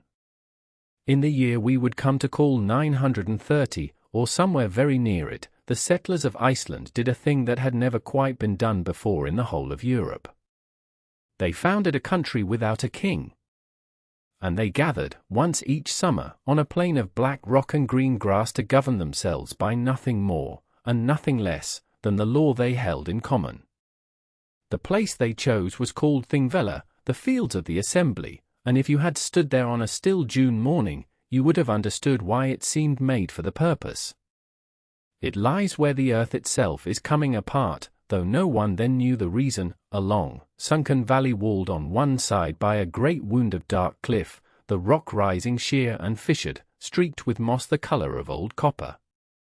A river runs cold and clear across the plain, threading between the lava beds, and far off the pale shoulders of the mountains hold the last of the winter snow well into summer. Sound carries strangely there. A man standing at the foot of that cliff, in a cleft the people came to call the Law Rock, could speak and be heard by a great crowd spread across the grass below. It was as though the land had shaped itself into a hall with no roof but the sky, and no walls but the mountains, and had waited a long while for someone to come and hold court in it. And come they did, from every quarter of the island. When the assembly drew near, the tracks and the horse-paths filled with travellers, chieftains and farmers, wives and workers, traders with cloth and iron and foreign silver, poets looking for a patron, young men looking for a wife, and quarrelsome men looking, as quarrelsome men always do, for satisfaction. They pitched their booths across the plain, low walls of turf and stone that were roofed over with cloth for the fortnight of the gathering and left standing, bare, through the rest of the year. For 2 weeks the empty valley became the largest town in Iceland, a town that assembled itself each summer and then dissolved back into silence and grazing sheep. There was noise and smoke and the smell of horses and cooking fires, and beneath all of it the steady business of a whole people deciding how to live together. At the heart of it stood a single man and a single voice. They called him the law speaker. He was not a king and he was not a judge, he could not command a soul, nor could he decide a quarrel by his own will. His task was stranger and, in its way, more remarkable than either. For in a land that had not yet learned to write, the law lived nowhere but in human memory, and the law speaker was the man who carried it. He held the whole of it in his head, the rights and the penalties, the boundaries of the assemblies, the proper forms by which one man might summon another, and each summer, from the Law Rock, he recited a portion of it aloud to the gathered people, so that in the course of his 3 years in office the entire body of the law would be spoken through from beginning to end. Imagine the weight of that, an entire nation's rules of justice preserved not on any page, not in any vault, but in the trained and careful memory of one aging man, passed down like a long poem from the voice of one keeper to the ears of the next. If he forgot, the law forgot with him.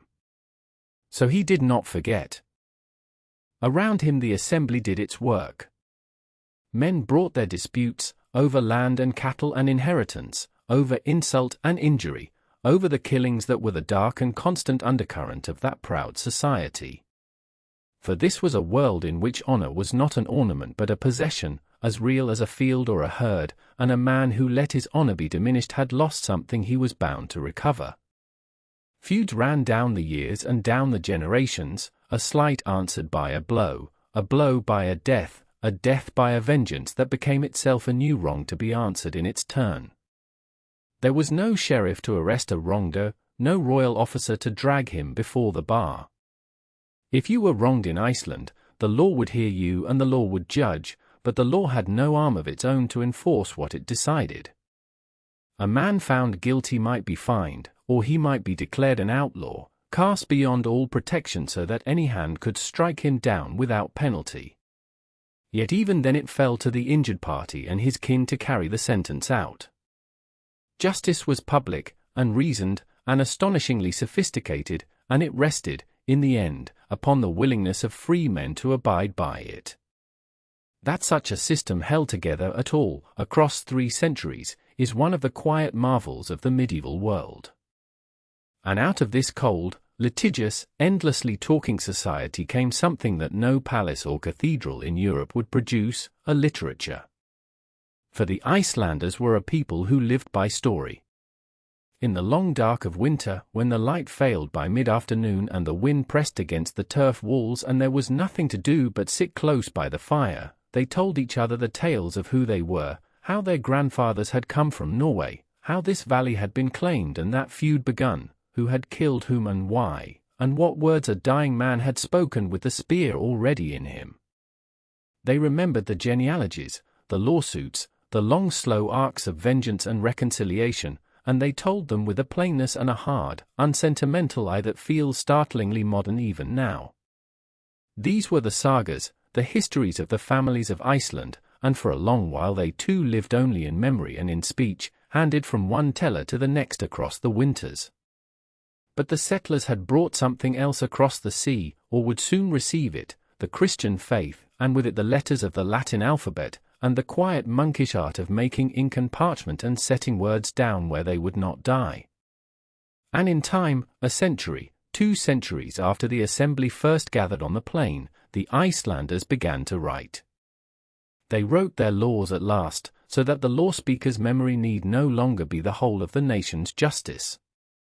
And they wrote their sagas, those long-remembered tales of feud and honor and the settling of the land, setting into permanent ink the very stories their grandfathers had told beside the fire. It is a thing worth pausing over, there in the warm dark, that so much of what we know of the Vikings, their gods, their voyages, their kings and their quarrels, the whole shape of that vanished northern world, survives at all because this one small, argumentative, stubbornly free people on a cold island at the edge of the map cared enough to remember it, and then, at last, to write it down. Yet even as the ink was drying, the world that had made those stories was already passing. The old kingless order, the fierce independence that had drawn the settlers across the water in the first place, was not to last forever. Off in the wider north the sons of kings still dreamed of dominion, and out on the plain of Thingvellir the free men would one day find that their honor and their feuds had grown too great for the law to hold. What became of that island republic, and how the crown its founders had fled at last reached across the sea to claim it, is a story that waits for another night. Come away now from the crowded plain of Thingvellir, from the law speakers and the feuds, and turn your eyes west again, westward, always westward, for that was the one direction in which the restless Norse never seemed to run out of horizon. Iceland, which we last saw filling with settlers, was by the 10th century already growing crowded in its own hard way. The best land along the fjords had been claimed generations before, the driftwood coves and the salmon rivers all spoken for, and a man who arrived late, or who made himself unwelcome, found the island a good deal smaller than it looked on the map. Into that Iceland came a family from Norway, driven out of their old home, the Saga tells us, because of some killings there. And the son of that family, a red-bearded, red-tempered man named Eric Thorvaldsson, Eric the Red, they called him, for his hair and perhaps for the color of his quarrels, would soon find Iceland too small for him as well. Picture him settling in the west of the island, marrying, raising his cattle, trying, in his rough way, to belong. But trouble followed Eric the way gulls follow a fishing boat. There was a dispute over some borrowed benchboards, of all small things, and men died over it, Eric's neighbors, killed in the feud that spun out from that trifle. He was taken to the local thing and outlawed, sent to move on. He moved to an island offshore, and there the killing began again, another feud, more blood, more dead men, until at last the assembly gave its harder verdict, 3 years' exile from Iceland altogether. A lesser man might have sailed back to Norway and vanished into the crowd. Eric did what Eric always did. He looked west, past the edge of the settled world, toward a rumor. For there had long been a rumor. Sailors blown off course had glimpsed, far out beyond Iceland's western sea, the pale suggestion of a land, mountains of ice, a grey coast, nothing a farmer would sail toward on purpose. One such man, generations before, had sighted it and turned back. But Eric, with 3 empty years to fill and no home to hold him, provisioned a ship and sailed straight into that rumor, out across the open water where the swell runs long and cold and the sky and the sea are the same iron color for days on end. And after that hard crossing he found it, a great coast rising from the sea, capped and armored in ice, the glacier coming down almost to the water, and beyond the frozen headlands, tucked into the shelter of the deep fjords, something he had not expected, green. Real green. Meadows of sedge and dwarf willow, slopes where sheep and cattle might graze through a short bright summer, water thick with seal and walrus and cod, the cliffs loud with seabirds. It was not much, and it was very far, and the ice was never far away. But at the bottom of those fjords, in the long light of the northern summer, a man might make a farm. Eric spent his 3 years of exile exploring that coast, naming its fjords and headlands as he went, learning where the ice let a settler in and where it did not. And when his sentence was served and he sailed back to Iceland, he came not as a beaten outlaw but as a man with something to sell. He needed people, families, servants, livestock, ships, for a lone farm at the edge of the world does not survive, it wants neighbors. So he did the shrewdest thing of his shrewd career. He gave the land a name to draw them. He called it Greenland, Groenland, because, as the old saga dryly admits, men would be far more willing to go there if the place had an attractive name. It may be the first recorded feat of salesmanship in the North Atlantic, a marketing of ice as pasture, a whole country named for its best few valleys and not its many frozen ones. And it worked. When Eric sailed west again to settle for good, he did not sail alone. 25 ships set out from Iceland, laden with people and animals and hope. The sea did what the sea does, storms scattered them, some turned back, some were lost outright, and only 14 ships came through to that far green coast. But 14 was enough. 14 shiploads of Norse men and women stepped ashore at the bottom of the world. They built 2 settlements, and it helps, as you drift, to hold their strange geography in your mind. There was the eastern settlement, the larger, nearest to Eric's own grand farm at Brattahlid, a scatter of steadings around the deep southern fjords where the grazing was best. And there was the western settlement, smaller and lonelier, some 400 miles up the coast to the north, closer to the great hunting grounds but closer, too, to the ice and the cold and the dark. Confusingly, both lay on the western side of Greenland, the names spoke only of which lay nearer the setting sun. And in each, the same picture repeated itself, turf-walled longhouses set low against the wind, buyers for the cattle that would be brought indoors and fed through the black months, home fields of coaxed hay, and beyond the last farm the ice and the emptiness. These were farms clinging quite literally to the habitable edge of things, threads of green stitched along the fjords with the glacier at their backs and the grey ocean before them. It was a hard, narrow life, and yet for a while it flourished. They raised sheep and goats and a few tough cattle. They hunted the seal that hauled out on the spring ice and the caribou on the high ground in autumn. And above all they went north, far north, into the hunting grounds they called the Norster, after walrus, for walrus ivory was treasure, the one thing this poor land could send back across the sea to trade for iron and timber and the goods of Europe, and even, in time, to send to Rome. They were the most remote Christian farmers in the world, further from Norway than Norway was from the Mediterranean, and they knew it. To sail from Greenland to Iceland was a serious voyage, to sail from Iceland to Norway, another. Word from home came slowly, in a ship or 2 a year, when it came at all. Here at the bottom of the fjords, under the aurora and the enormous silence, a few thousand souls kept the old customs alive at the very rim of the known. And you might think, as the fire burns down, that this was the end of the westward road, that here, on this icebound coast that Eric had dressed up with a hopeful name, the Norse had finally reached as far as men could go. Surely there was nothing beyond Greenland but the grey water and the edge of the map. But there was something beyond. One of those 14 ships, or one that came after, had been blown off its course on the way from Iceland, driven far to the southwest past Greenland's tip, and its crew had seen, through the mist, low on the horizon, not ice but forest, a shoreline of hills covered in trees, a land no Norseman had ever set foot upon. They had not landed. They had turned for Greenland and told their tale, and the tale had lodged like a splinter in the mind of a young man in Eric's own household, a man who lay awake wondering what lay under those distant trees. Greenland was the furthest the Norse had yet reached.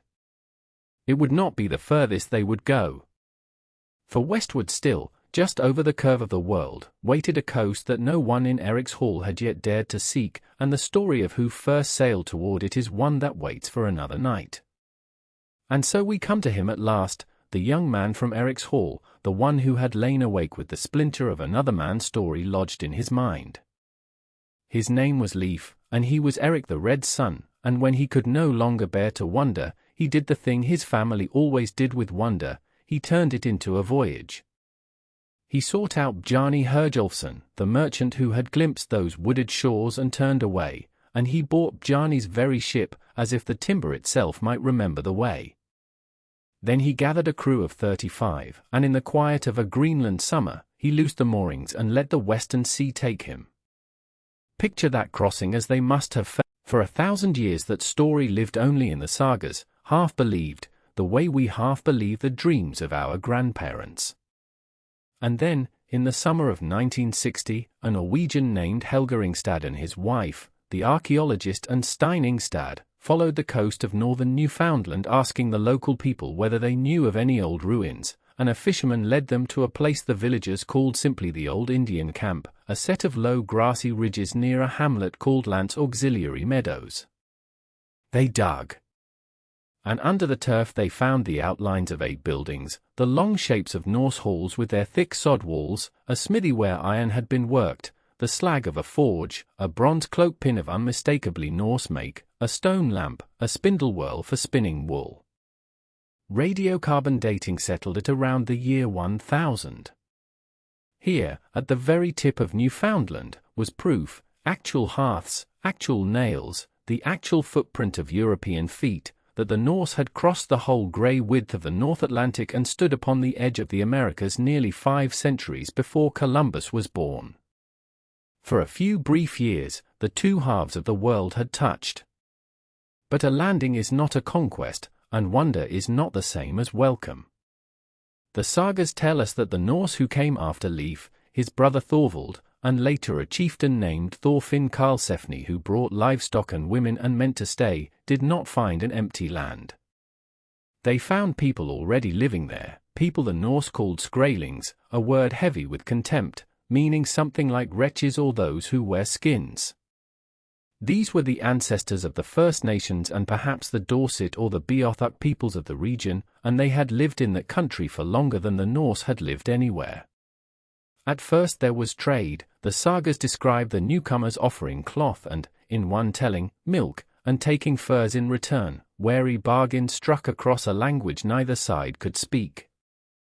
But trade curdled easily into fear. A bull broke loose from the Norse camp and bellowed and sent the skraelings fleeing, and when they returned it was with weapons.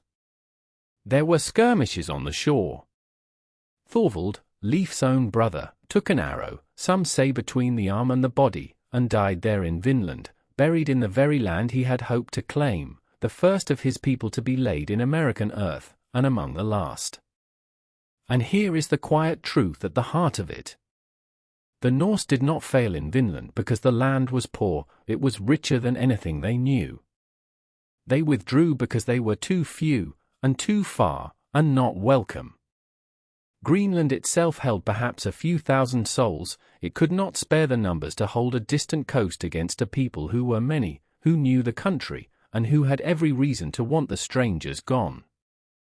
The ocean that had carried them was also a leash. Every nail, every reinforcement, every load of grain had to come the whole long way from Greenland, itself clinging to the edge of the habitable world. They had the ships to reach a new continent. They did not have the depth behind them to keep it. And so, after a handful of seasons, they folded their sails and let it go. The turf halls at Lance Auxiliary Meadows were emptied and the walls slumped back into the grass, and the memory of Vinland shrank into a story told on winter nights, until even the Norse themselves half forgot it was ever real. For centuries afterward the two worlds drew apart again as though the touch had never happened, sealed behind a horizon no one would cross again for 500 years. Europe would forget that anyone had ever stood on that far shore. But the Norse did not vanish from Greenland when they turned their backs on Vinland, not yet. They stayed on, in their two small settlements beneath the ice, farming a land that was slowly, year by year, growing colder around them. And what became of them there, in the long silence after the last ship sailed for home, is a darker story still, one where the sea did not carry death in an arrow or a bull's charge, but in the slow closing of a door.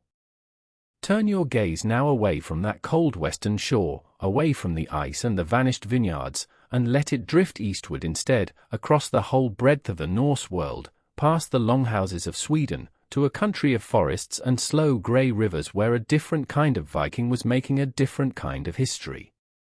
If the men of Norway and Iceland looked west into the empty Atlantic, the men of Sweden looked the other way, toward the sunrise, toward the endless birch and pine of the eastern lands, and toward the rivers that ran like roads through them. These were not raiders bursting out of the sea onto a monastery beach. These were traders first, and fighters only when they had to be, and the world they built was stitched together not with plunder but with silver, furs, wax, honey, amber, and, it must be said, for history does not flinch from it, with slaves, bound and marched and sold along the same waterways that carried everything else. They came to be called the Rus. Where exactly that name came from is one of those small, stubborn puzzles that historians have argued over for a very long time, and you may let the argument lull you rather than trouble you. The likeliest answer is quiet and plain. The Finnish-speaking peoples of the eastern shores called the Swedish rowers by a word close to ruotsi, which seems to have meant something like the men who row, the crews of the oared boats, and that word traveled and softened and settled onto the newcomers until it became the name of a whole people and, in time, of a whole land. Rus. It is a strange thing to think that so vast a story, the story that would one day reach from these river camps all the way to the great gold cities of the south, may have begun with nothing grander than a word for men at their oars. And the rivers were the making of them. Picture the land, no coastline to sweep along, but instead a green immensity threaded with water, the Volkhov, the Lovat, the Dnieper, the Volga, running north to south and south to north through the flat forested heart of a continent. The Norse learned these rivers as sailors learn a coast. They built their boats lighter than the deep-sea longships, smaller, shallower craft that could ride the inland currents and, when the water ran out, be hauled up onto the bank and dragged. For the rivers did not join hands neatly. Between the headwaters of one and the beginnings of another lay stretches of dry land, the portages, where the whole enterprise came down to muscle and rope and patience. There the crews would step into the mud, unload the cargo, set the boats onto rollers of felled timber, and drag them overland, sometimes for miles, from one watershed to the next, sweating under the northern sun and the clouds of insects, until the ground sloped down again toward new water and they could float their world onward toward the south. It is a humbler picture than the burning sail on the horizon, and somehow a truer one, the Viking as a man with a rope over his shoulder, hauling a boat through a forest toward a sea he had only heard of. Along these rivers, where the portages gathered and the trade knotted together, towns began to rise. In the north, on the marshy land near Lake Ilmen, grew the settlement the Norse called Homegard and we call Novrod, the new fort, a meeting place of Slav and Finn and Scandinavian, a town of timber walkways laid over the wet ground, where a man might trade a bundle of northern furs for silver that had been struck in a caliph's mint 2,000 miles away. And to this northern world, the old chronicle tells us, came a man named Rurik, half history, half legend, his edges worn smooth by centuries of retelling, invited or arrived, we cannot quite say, to rule over the quarreling peoples of the north and give them the order they lacked. Whether he was truly one man or the memory of many, the dynasty that traced itself back to his name would rule these lands for 700 years, and that is a long shadow to be cast by so shadowy a figure. But it was further south, where the Dnieper broadened and the forest began to give way to open steppe, that the greater city grew. Kiev, high on its bluffs above the river, became the hinge of the whole eastern world, the place where the northern trade gathered itself before the last long run down to the Black Sea and the empires beyond. Here the line between the Norse newcomers and the Slavic peoples among whom they lived began to blur and dissolve, as such lines always do. The grandsons of men who had prayed to Odin took Slavic names. The warbands married into the local families. The gods of the north mingled with older gods of the rivers and the forest, and the language of everyday life became the language of the land, not the language of the ships. Within a few generations you could no longer say, looking at a prince of Kiev, where the Swede ended and the Slav began. A new people was being born out of the meeting, neither wholly one thing nor the other, and it would carry that borrowed name, Rus, forward into the making of nations that endure to this day. And so consider, as you lie there in the quiet, how far the Norse world now stretched. To the west, at its farthest reach, lay the turf walls of Vinland on the edge of a continent no European map would show for another 500 years. To the east, the descendants of Swedish oarsmen sat in the halls of Kiev, sending their boats down the Dnieper toward the warm southern sea. Between those 2 points lay very nearly the whole of the known world and a good deal of the unknown besides, a single scattered people, speaking a single tongue at its root, who in the space of a couple of 100 years had touched Newfoundland and the Volga, Ireland and the Caspian, and left their oars and their names and their blood along every river and coast between. No empire held them together, no emperor commanded them. They were bound only by the sea and the ships and the restless habit of going. But the men of Kiev were not content to stop at their river towns, trading furs for silver in the forest.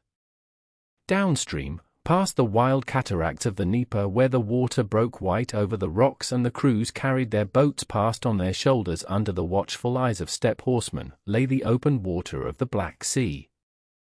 And across that sea, shimmering at the far edge of everything the Norse had ever dreamed of, stood a city unlike any they had known, a city of walls that seemed to have no end, of golden domes and marble squares and markets that sold the wealth of the entire earth.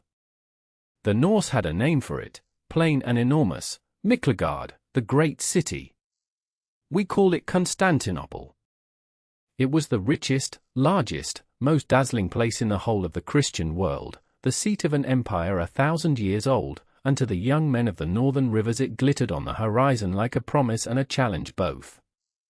Sooner or later, men who had dragged their boats across half a continent were going to point their prows toward those golden walls, some to trade beneath them, some to serve within them, and some, in longships black against the dawn, to try to take the city itself. Picture yourself standing where those young men stood, at the mouth of a wide grey strait, with the sea opening on one side and, on the other, a city that seemed to go on without end. They had come the long way to reach it, down the great rivers of the east, the Dnieper and the Volga, dragging their boats past roaring cataracts, portaging over land where the water grew too shallow or too wild, trading furs and honey and amber and, it must be said, human beings, all the way south from the cold forests to the warm Middle Sea. And now here it was. Miklagard. The city the Greeks called Constantinople, and had called by that name for 600 years, though it was older still.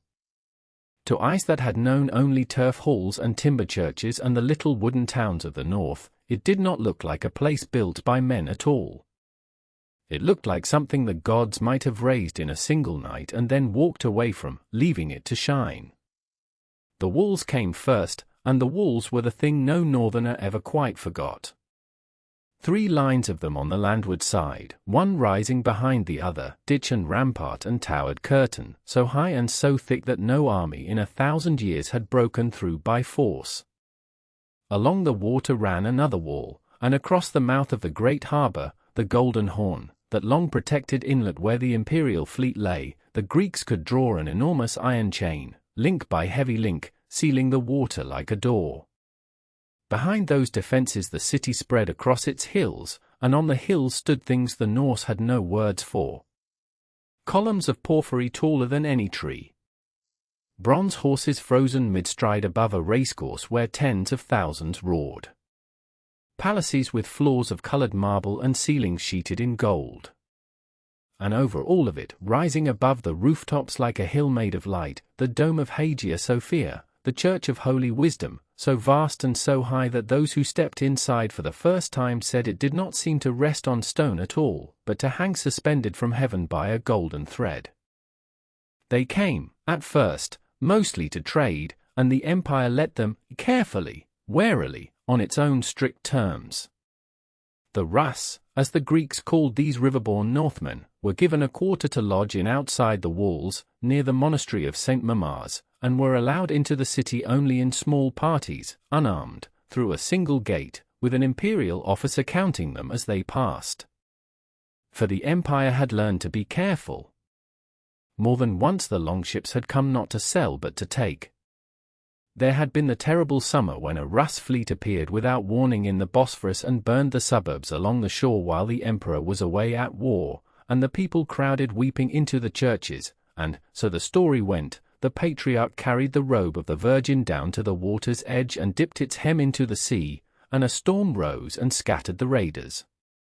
There had been treaties signed and broken and signed again, each one setting out in patient detail how many pounds of silk a merchant might buy, how much bread and wine and bathing the visitors were owed, and how quickly they must be gone before winter.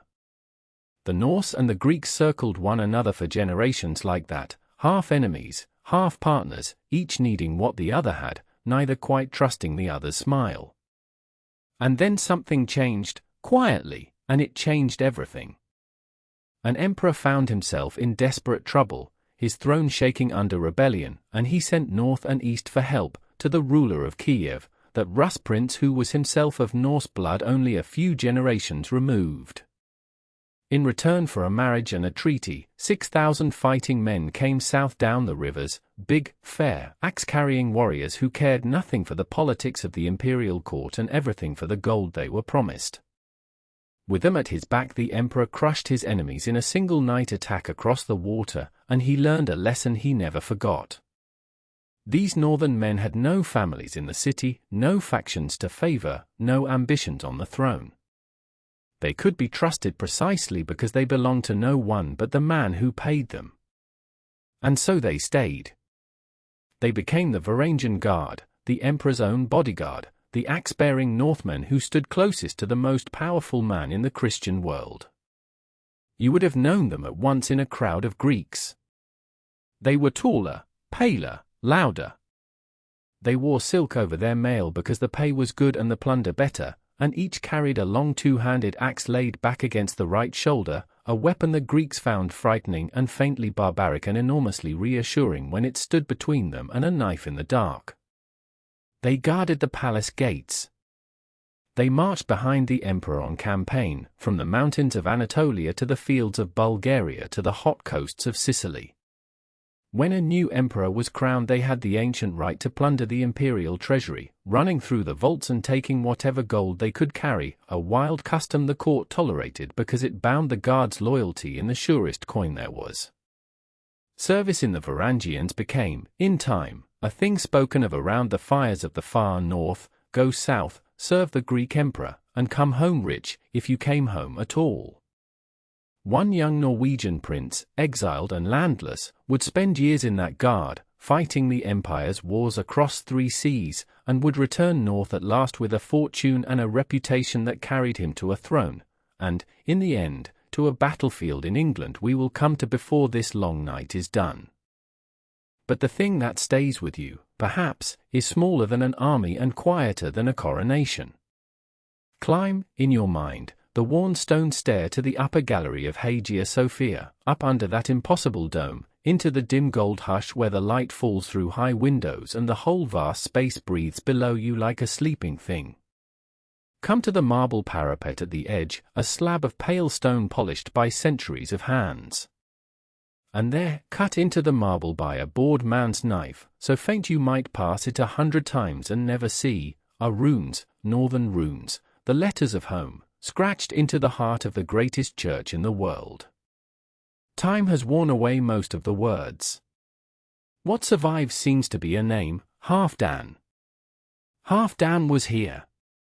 Some guardsman, some traveller from the fjords, standing his watch through a long service in a foreign city, listening to a language he could not read and prayers to a god his grandfather had not known, reached out and carved his name into the stone the way men have always done, so that some part of him might stay when the rest of him sailed home or fell in the emperor's wars. A small, human mark, left by a wandering Northman at the oldest heart of Christendom. For that is what the Norse had become by now, no longer only raiders bursting out of the dark, but travellers threaded clean through the known world, from the ice of the west to the gold of the east, trading and serving and carving their names in far places. And the god whose great church they guarded in the south was, by now, beginning to reach back along those same roads toward the north, following the traders home up the rivers, arriving in the halls of kings, asking the old gods of thunder and the sea to step aside. What happened when that new faith came sailing into the fjords is a story that would remake everything the Norse believed about themselves. Let us leave the great cities of the south for a while, and follow instead the quieter thing that made all of it possible.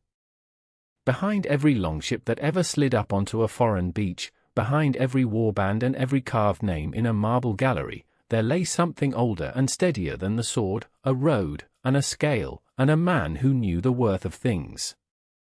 For the Norse were never only takers. They were, above all, weighers and measurers, buyers and sellers, and the raid was in many ways just the loud edge of a much longer, patient story about goods moving along water toward whoever would pay the most for them. Imagine, then, a strip of pale soil somewhere on the shore of the Baltic, 1,000 years gone. A farmer's plough turns it, or a modern spade lifts it, and out of that cold northern earth comes a small silver coin, thin as a fingernail, stamped in a flowing script that no one in these forests could read. It is a dirham, struck in the mints of the Abbasid Caliphate, in Baghdad, perhaps, or in the Persian cities beyond it, or in far Samarkand on the edge of the Silk Roads. It has travelled thousands of miles to end its journey in a Swedish field, and it did not travel alone. Hundreds of thousands of such coins came north across the Viking centuries, buried in hoards, sewn into the wealth of chieftains, pressed into the hands of women as arm rings and beads. The desert and the pine forest were joined, and the thread that joined them was silver, always silver, running up the great rivers of the east while furs and amber and captives ran down. To understand how, you must picture the two markets that anchored the northern trade, and let their sound settle around you as you drift. The first is Birka, on its small island in Lake Mälaren, west of where Stockholm now stands. In its heyday it was a town of perhaps 1,000 souls, ringed by a rampart and a dark harbour thick with masts. Walk its wooden jetties and you would have heard a dozen tongues, Norse and Slav and Frisian and the clipped speech of merchants from further off, and smelled tar and wood smoke and the raw animal stink of furs stacked in bales. Beaver and marten, fox and squirrel and the deep grey of northern bear, walrus ivory from the Arctic edge and rope made from walrus hide, strong enough to rig a ship, amber warm as honey, gathered along the Baltic strand, soapstone bowls, iron blooms, honey, wax, and antler combs cut by patient hands. All of it flowed inward to Birka to be sorted and sold and sent onward south and east. And the second market lay far to the southwest, at the very neck of the Danish peninsula, Hedeby, greatest of all the Viking towns. It sat where the land narrows so cruelly that goods could be carried overland from the eastern sea to the western in a single short haul, sparing a ship the long and dangerous voyage round the top of Jutland. Because of that geography, Hedeby grew fat. It minted its own coins.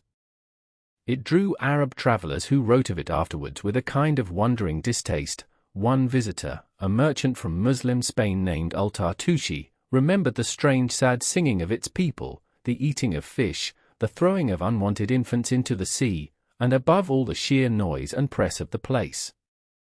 Here again were the scales, the tables, the endless small dickering over weight and worth, the year turning on the arrival of ships.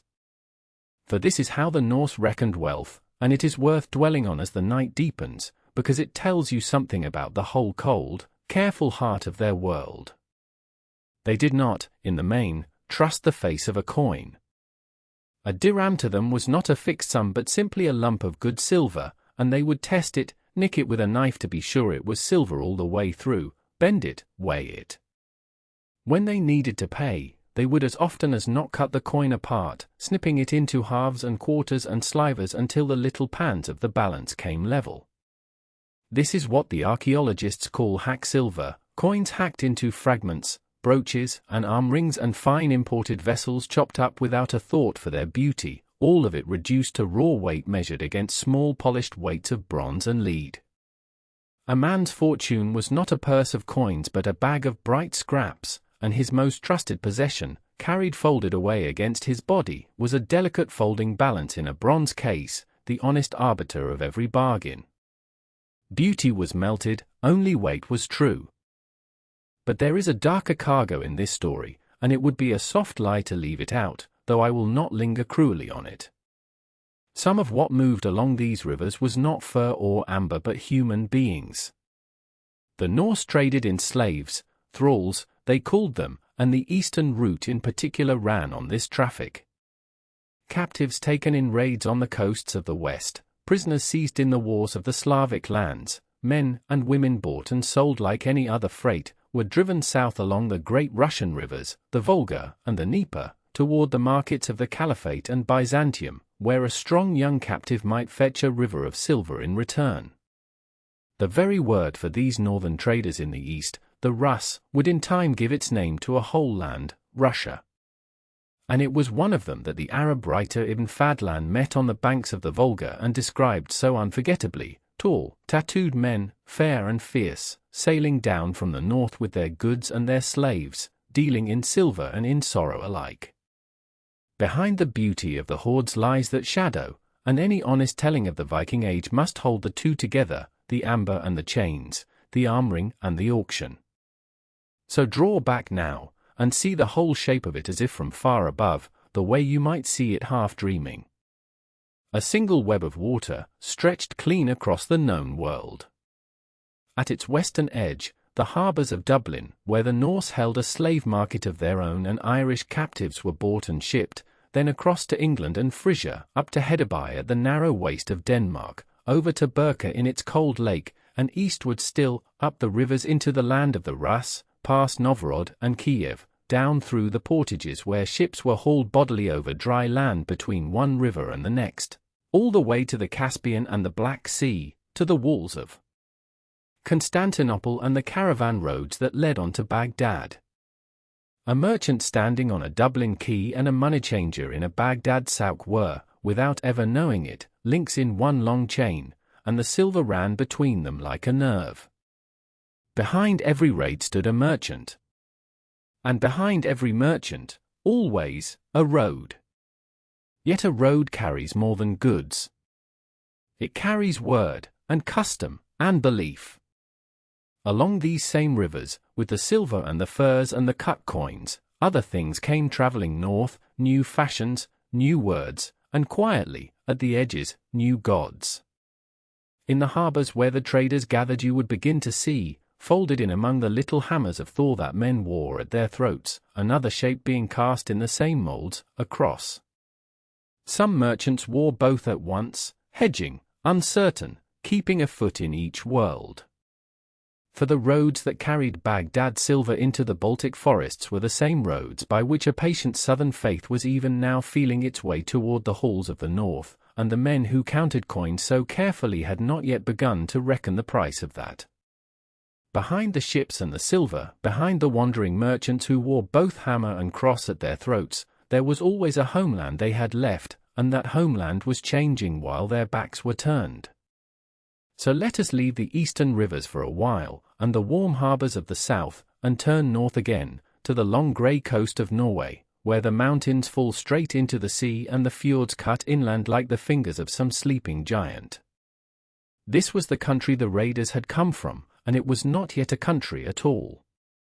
It was a scattering of small worlds, each one hidden behind its own wall of rock and water, each ruled by its own proud man.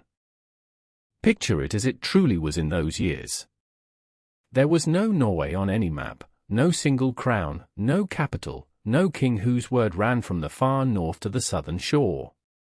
There were only the fjords, and in each fjord a chieftain, a jarl, a petty king who called himself lord of that green valley and the black water below it. He held his land because his grandfather had held it, and because he could gather enough armed men at his hearth to make any neighbour think twice. He answered to no one. He paid tax to no one. When he wished to raid, he raided, when he wished to trade, he traded, and if a stronger man came against him, he fought, or he died, or he sailed away over the edge of the world to find some other shore to call his own.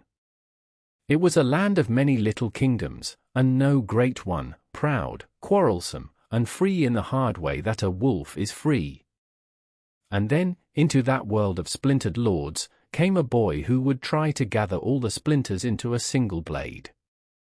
His name has come down to us as Harold, Harold Fairhair, they would call him later, for the great fall of golden hair he was said never to cut. The stories the Icelanders told about him grew tall in the retelling, as stories do around a fire in winter, and we cannot always tell the man from the legend. But the shape of what he did is real enough. He was a young king of one small realm in the southeast, and he was not content to stay small. The sagas give him a reason that sounds like a love song and works like a war. They say he sought a woman, Ojida was her name in the telling, a chieftain's daughter, proud as he was proud. And when he sent his men to ask for her, she sent them back with an answer that must have stung like salt in a cut. She would not waste herself, she said, on a king of one poor district. Let him first make himself lord of all Norway, as other kings had made themselves lords of whole lands, then, and only then, would she think him worthy of her bed. And Harold, so the story goes, did not rage. He swore an oath instead, a strange and terrible oath, that he would neither cut his hair nor comb it until the day he ruled the whole of Norway, from the mountains to the sea. His men must have thought him mad. His hair grew long and wild and matted, and for years men called him Harold the Shaggy, and laughed behind their hands, until, one by one, they stopped laughing. For he meant it. Year after year he sailed his fjords with fire and steel, and one after another the little kings went down before him. Some he killed in open battle. Some he broke and drove into exile. Some, seeing which way the wind was turning, bent the knee and kept their heads and their halls, but on his terms now, no longer on their own. Slowly, the map of small worlds began to fold together into one. And the great reckoning, the battle the sagas set at the heart of it all, they place at a fjord in the west called Hafrsfjord, a churning day of lashed-together ships and locked shields, where the last great alliance of the old free lords came against him on the water, and lost. When the sea at Hafrsfjord had carried away its dead, the age of the many kings was ending. There was, for the first time, something you might call a king of Norway. And Harold, they say, at last let his tangled hair be washed and cut and combed, and was fair to look on once more. But here is the quiet truth beneath the golden legend, and it is the part that matters for our long tale. A kingdom is not only won by the sword. It is held by something duller and more lasting than any battle, by the slow, grinding machinery of rule.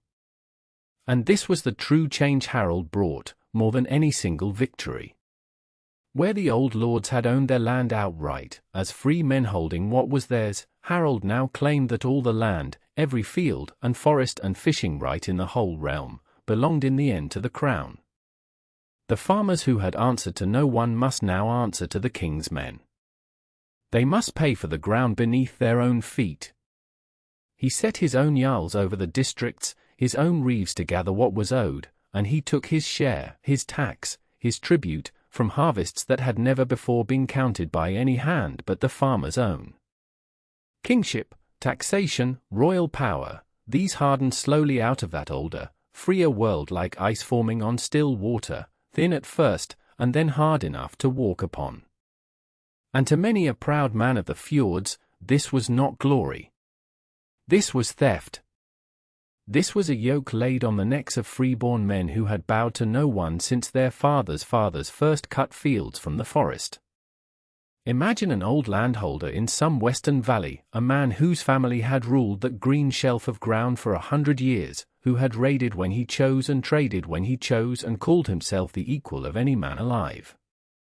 Now a stranger's tax-gatherer stands at his door in the king's name, counting his cattle, weighing his grain, and telling him what is owed.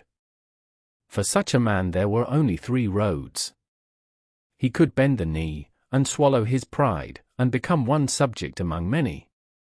He could fight, and most likely die. Or he could do what a Norseman had always done when a shore grew too crowded or a lord too heavy, he could load his ship with his family and his thralls and his cattle and the timbers of his own high seat, turn her prow into the open Atlantic, and go looking for a land where no king's taxman would ever come. And there was such a land. Word had come back of an empty island far out in the western sea, green in its valleys, ringed with fire and ice, and, best of all, belonging to no king at all. No crown, no tax, no reeve at the door. Only the open ground, waiting for any free man bold enough to take it. And so, even as Harold bound Norway together into one kingdom, he was, without meaning to, filling the sails of a great flight. The very hardness of his crown became the engine of a new migration, sending his proudest and most stubborn subjects streaming away across the grey water to build, on that lonely island, the thing they felt they were losing at home, a world of free men with no king above them. The age of the free raider was quietly giving way to the age of kings. But the free men were not finished yet. They were only sailing further out, to try one last time to live without a master, and to the shores they were bound for now, and the strange, quarrelsome republic they would raise there, we must next set our own course. The narration. Harold Bluetooth's boast has come down to us cut in stone. If you had walked, in those years near the close of the 10th century, into the flat green heart of Jutland, to a place called Jelling, you would have found two great mounds rising from the earth like the backs of sleeping beasts, and between them a slab of granite taller than a man, its three faces carved and once painted in bright colors long since weathered away. On one face coils a great beast tangled with a serpent. On another, and this is the thing that draws the eye and holds it, there is a figure with arms outstretched, bound about with looping ribbon work, the oldest image of the crucified Christ ever made in Scandinavia, a southern god rendered in the northern style, as if the carver could only imagine him wound about with the same knotwork that bound the old dragons. And around the stone runs the writing, the runes that Harold ordered set there in memory of his father Gorm and his mother Thyra. Harold, the inscription says, who won for himself all Denmark and Norway, and made the Danes Christian. 3 claims, cut to last 1,000 years. It is a king's monument to himself, a stone that shouts. And like most things shouted, it simplified a great deal. For a man does not make a people change their gods with a single sentence, however deeply he carves it. Behind that flat boast lay something slower and stranger, a conversion that took not a day but the better part of 300 years, moving across the north in fits and starts, by persuasion and by pressure, by genuine faith and by cold calculation, and never, for a long time, complete. The new religion had been drifting northward for generations before Harold claimed it. It came up the trade roads with the merchants, carried in the memories of Northmen who had wintered in Christian lands, who had seen the great stone churches of the Rhine and the Seine and come home changed, or half changed. It came with the missionaries, patient and stubborn men who walked into the pagan north knowing it might cost them their lives. There had been Ansgar, generations earlier, the monk they would later call the Apostle of the North, who built the first churches at the trading towns of Birka and Hedeby and saw them fall empty again almost as soon as he had gone. The seed was thrown many times before it took. And when it did take, it often took first not among the common folk but at the top, among the kings, and for reasons that were not always to do with the soul. For a king, the new faith offered things the old one could not. The old gods belonged to everyone and to no one, there was no priesthood a ruler could command, no single temple from which authority flowed down. But the church came with a structure, a hierarchy, a chain of obedience running from the humblest parish priest up through bishops to something vast and imperial beyond the sea. A Christian king was not merely a war leader whom stronger men might unseat, he was anointed, set apart, ruling by a sanction that reached beyond the assembly of free men. The bishops could read and write, could keep records, could draft laws and letters. To a ruler trying to bind a wild and quarrelsome country into a single realm, all of this was worth a very great deal. Faith and power braided together, until it was hard to say where one ended and the other began. And so the conversion often came down from the throne rather than up from the soil, and where it came down, it did not always come gently. In Norway, a generation or so after Harold's stone, there would come kings who carried the cross the way other men carried the sword, Olaf Tryggvason, and after him the man they would one day call Saint Olaf, riding through the valleys with armed men at their backs, offering the farmers a choice that was hardly a choice at all, the font or the blade. Whole districts were baptized at spearpoint. Chieftains who clung to the old ways found their halls burned and their idols hacked to splinters. It was not the meek and lowly gospel the missionaries had first carried, it was faith arriving as a matter of state, and men bowed to it as they would bow to any power stronger than themselves. Yet a god does not leave the heart because a king commands it. Beneath the new observance, the old one lingered, folded away into the quiet places.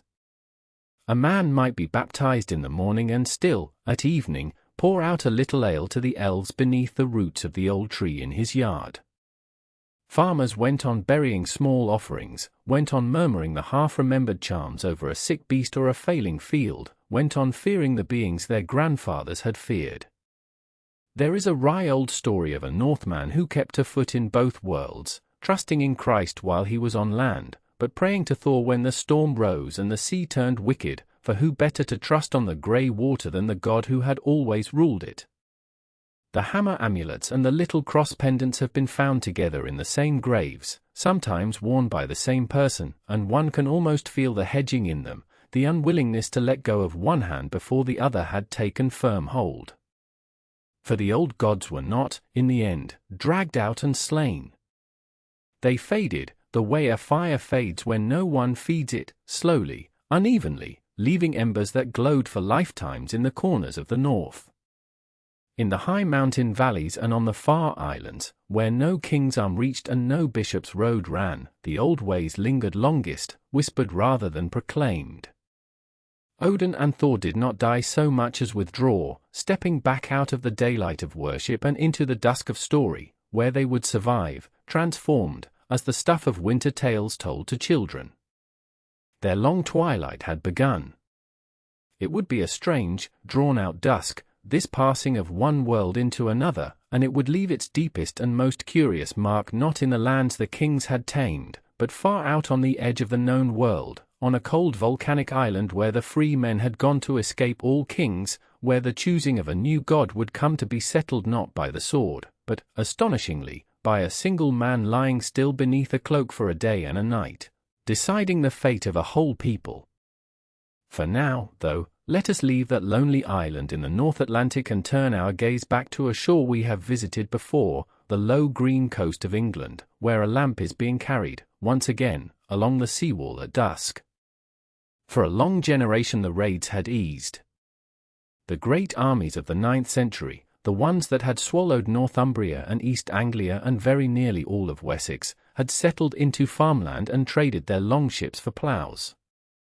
The land they held had a name now, the Danelaw, and its people spoke a softened, mingled tongue and buried their dead in Christian ground.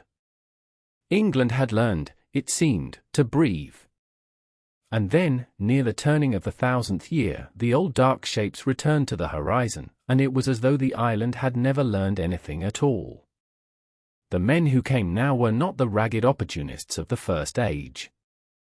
They came in disciplined fleets, from a Scandinavia that had grown harder and more organized, where kings had begun to knit the scattered warbands into something that could be pointed, like a spear, at a single target. And the target they chose was a kingdom ruled by a young man whose name history would hang like a millstone about his neck. He was called Ethelred, and the age would remember him, unkindly, as the unready, though the word did not mean, as you might think, that he was unprepared. It came from the Old English unrayed, and it meant ill-advised, without good counsel. It was a bitter little joke on his very name, for Ethelred means noble counsel, and so the whole of it read, to those who knew, as noble counsel the no counsel. A king whose name promised wisdom and whose reign delivered its opposite. You may picture him as a man perpetually a step behind, forever answering a blow that had already landed. In the year 991, a Norse fleet fell upon the Essex coast, and near a tidal causeway at a place called Malden the local alderman, an old warrior named Bertnath, went down fighting with his household men about him.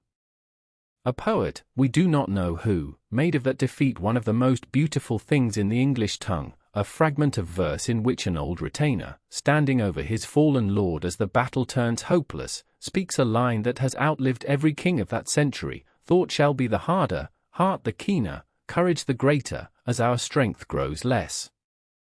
It is a poem about losing well. And losing, in those years, was a thing the English would have a great deal of practice at. For after Malden, Ethel's council, such as it was, settled upon a strategy that must have seemed reasonable in the moment and proved ruinous over the long years. If the Northmen came for silver, then they would be given silver and paid to go away. The payments had a name, one that still carries a weight of contempt: the Danegeld, the Dane money. It began modestly, £10,000 of silver to buy a season's peace, and then, because a thing that can be extorted once will be extorted again, it grew. £16,000. £24,000. £36,000. £48,000 of silver poured out of England and into the sea chests of men who had learned that the surest harvest in all the northern world was an English king's fear. To gather it, the whole machinery of the kingdom was turned to squeezing its own people, a tax assessed on the land, hide by hide, farm by farm, so that the peace of the rich was bought with the hunger of the poor. You can still, to this day, dig a spade into a Swedish field and turn up English pennies of Ethel's coinage, thousands upon thousands of them, scattered across Scandinavia like the seeds of a bitter crop. They are the physical memory of a kingdom paying, year after year, not to be attacked. And here we come to the moment that turned a long misery into a personal war. By the year 1002, Ethel was a frightened and suspicious man, and fear, in a king, curdles easily into cruelty. He had come to believe, whether on evidence or on the whispering of his ill counsel we cannot know, that the Danish men living peaceably within his own borders were plotting to murder him and seize his realm. And so he gave an order that no amount of desperation can quite excuse. On the 13th of November, the feast day of St. Brice, the Danes settled in England were to be killed. All of them. It was not war, it was massacre, and though its true scale is lost to us and was surely never as total as the panic decree imagined, it was real enough. In the town of Oxford, we are told, a group of Danes fled for sanctuary into the church of St. Fridswide, and the townsfolk, unable to force the doors, set the church alight and burned them where they sheltered, praying, before the altar. A charter of Ethel's own, written afterwards to pay for the church's rebuilding, admits the deed in plain and chilling words. It was, even by the harsh arithmetic of the age, a catastrophic blunder. For among the dead, if the later chroniclers are to be believed, was a woman named Gunhild, a Danish noblewoman, and her brother was a king. His name was Sven, and men called him Forkbeard, for the way his beard divided beneath his chin, and he was the king of Denmark, a hard and capable warlord who had already deposed his own father to take the throne. Whether or not his sister truly died beneath the English knives that November, Sven now had everything a Viking king could want: a wealthy kingdom that had proven it would pay rather than fight, a ruler despised by his own subjects, and a grievance sharp enough to hang a war upon. And so the raids, which had been a business, became a reckoning. Year after year through that grim decade, Sven's fleets came, and they no longer came only for silver. They came to break the kingdom itself. They burned Norwich and Thetford, they ravaged Wessex and East Anglia. In 1011 they took the great cathedral city of Canterbury and seized its archbishop, a gentle scholar named Ealfhe, and held him for a ransom he forbade his people to pay. At a drunken feast, the story goes, the Danes pelted him to death with the bones and ox heads left from their meat, until one, perhaps in a rough mercy, ended it with an axe. And still Ethel could do nothing but pay, and watch his authority dissolve like salt in the rising tide. Then, in the year 1013, Sven Forkbeard changed the whole shape of the war. He came not to raid but to conquer. He sailed up the Humber and up the Trent, and one after another the great districts of the North and the Midlands, the old Danelaw, where men still remembered they were half of Norse blood, came over to him, not as victims but as subjects welcoming a lord. Oxford submitted. Winchester submitted. Even London held out only for a season. And Evald, the noble council with no council left, looked upon a kingdom that had, quietly and almost gratefully, stopped being his. That Christmas he did the only thing remaining to a king with no army and no allies and no love among his people.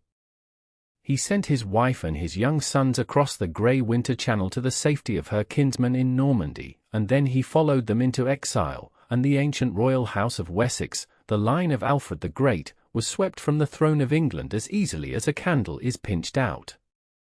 Sven Forkbeard was king of England now, master of 2 realms at once. But he had worn the English crown for barely 5 weeks when, at his camp in the fens of Gainsborough, something took hold of him in the night, a sudden sickness, or perhaps, men whispered, the vengeance of the murdered Saint Edmund riding out of the dark, and the great conqueror fell from his horse and died. And the throne he had seized, still warm, passed not to the exiled English king across the water, but to the son who stood at Sven's side in that fenland camp, a young man, not yet 20, watching a kingdom fall into his hands. His name was Nut. The night at Gainsborough was cold and full of whispers. Nut stood among his father's men, a young man not yet 20, and felt the weight of a thing too large to hold settle upon his shoulders. His father lay dead in the fenland camp, and the great fleet that had carried Sven Forkbeard to the conquest of England now looked to the sun for its next word. The Danish soldiers, gathered on the flat wet ground where the mist rose off the marshes, raised him up and named him king. But a fleet is not a kingdom, and the men of England had not chosen him at all. They looked instead across the water, to the exiled King Evald, and sent word that they would have their old lord back if he ruled them more justly than before. And so Evald returned, and Nut, outnumbered and unready, did a hard and chloride thing. He sailed away. Yet before he went, at the port of Sandwich, he did something that would be remembered as a mark of the man he would become, cold, and deliberate, and unforgiving. Evald had given hostages to the Danes, sons of the English nobility handed over as sureties, and Nut had these hostages put ashore. But first he had their hands cut off, and their ears, and their noses, and left them mutilated on the beach as a message to the country that had rejected him. It was a brutal beginning. Remember it, as you drift, because the strange thing about Nut is how far he would travel from that beach, how the boy who maimed hostages would become, in time, a king spoken of as wise and gentle and beloved of the church. Few men in this long saga change so completely, or wear so many faces in a single life. He came back the next year, in the summer, with a great fleet, 200 ships, the chroniclers say, their prows carved and gilded, their sails full of the wind that pushed them up the rivers of England once more. And now he came not as his father's son but as a war leader in his own right, and the war he fought was long and grinding and full of treachery on both sides. Evald died in the spring, in London, and the English crown passed to his son, a young man of iron nerve named Edmund Ironside, they would call him, for the hard way he fought. And through that summer and autumn the two of them, Nut the Dane and Edmund the Englishman, chased each other across the length of the country, battle after battle, neither able to break the other, until the land itself seemed to bleed with the endlessness of it. It ended at last at a place called Sandon, in Essex, where the two hosts met on the rising ground and fought until the English line broke, betrayed, some said, by an alderman who turned and fled with his men at the crucial hour. Edmund survived the field but not the war. The two kings met on an island in the Severn and made a peace between them, dividing the kingdom, Edmund to hold Wessex, Nut the north. And then, within weeks, Edmund Ironside died. How he died no one truly knows, the chroniclers hint darkly at murder, at a knife in the dark or worse, but they give no proof, and the truth went down into the ground with him. However it happened, the division of the kingdom died with Edmund too. There was no rival left. And in the year of our Lord 1016, Nut the Dane, not yet 22 years old, was king of all England. Now watch what he did with it, because this is where the maimer of hostages begins to vanish and another man steps forward in his place. He might have ruled as a conqueror, holding the country down with Danish spears and Danish law, bleeding it for tribute. He did take a great tribute at first, a vast sum, to pay off his fleet and send most of it home, and he did remove a handful of English nobles he could not trust, quietly and permanently. But then he did the thing that made him great. He set the conquest aside. He kept the old English laws, the laws of King Edgar, and swore to uphold them. He kept English earls and English bishops in their places and ruled through them. He married Emma of Normandy, the widow of the very king he had spent his youth fighting, Etheld's queen, binding the old royal house to his own and giving England a queen it already knew. And to a country exhausted by decades of raiding and slaughter and broken kings, he gave the one thing it craved above all others. He gave it peace. For nearly 20 years there was peace in England such as living men could barely remember. The raid stopped, because the raiders answered to Nut now. Trade moved along the roads and the rivers. And Nut, the Danish war king, ruled England as an English king, so thoroughly that his people came to love him, and it was not England alone he held. His brother in Denmark died, and Nut sailed east and took the Danish crown that was his by blood. Then he turned his eye to Norway, where a king named Olaf had made himself hated by his own chieftains, and Nut bought them and won them and drove Olaf into exile, and took Norway too. 3 crowns upon one head. England, Denmark, Norway, and the reach of his lordship touching Sweden besides, an empire of the North Sea, stitched from 3 peoples and bound by the grey water that ran between them. No Norseman before him had ever held so much, and none ever would again. The Viking world, which had begun 2 centuries earlier with a few ships raiding a monastery on a windswept island, had reached its political summit in this one thoughtful, ruthless, pious man. And piety it truly was, or something that wore its shape convincingly. Nut gave lands and treasure to the church with an open hand. He rebuilt the monasteries his own people had burned. He did penance at the tomb of the saint whose town his father had sacked. And in the year 1027 he did the most remarkable thing of all. He traveled to Rome, not as a conqueror but as a pilgrim, humble and hooded among the crowds, to walk where the apostles were buried and to stand in the great church of St. Peter. He went to the crowning of an emperor there, and won from the princes of Europe safer passage and fairer tolls for the English and Danish travellers on the long road south, and wrote home a letter to his people promising to rule them with justice. The boy from the Fenland beach was now a king whom emperors received as an equal. There is one last story they tell of him, and though it may never have happened, it has clung to his name for 1,000 years because it captures something true about the man. They say his courtiers flattered him past all bearing, telling him that he was so great that even the sea would obey him. And Nut, weary of their fawning, had his throne carried down to the shore and set upon the wet sand as the tide came in. He sat, and he commanded the waves to halt, to come no further, to spare the feet of their master and their king. And the sea, of course, paid him no mind at all. It rose about his ankles, cold and indifferent, and soaked the hem of his royal robe. And Nut rose and said to the men around him that they should know now how empty was the power of kings, that only one held true dominion, before whom the heavens and the earth and the sea obey eternal laws. And he took the crown from his own head, so the story goes, and never wore it again, but set it upon a crucifix, to the glory of God. An empire at its height, a king at the summit of the Norse world, humbling himself before the tide. But empires stitched by one strong hand have a way of unraveling when that hand grows cold, and Nut, for all his crowns, was still a mortal man, and his sons were not the equals of their father. Nut died in the year 1035, in the town of Shaftesbury in the green heart of Wessex, and they carried him to Winchester and laid him among the old kings of England, in the old minster where the bones of Alfred's line had long lain. He was not yet 50.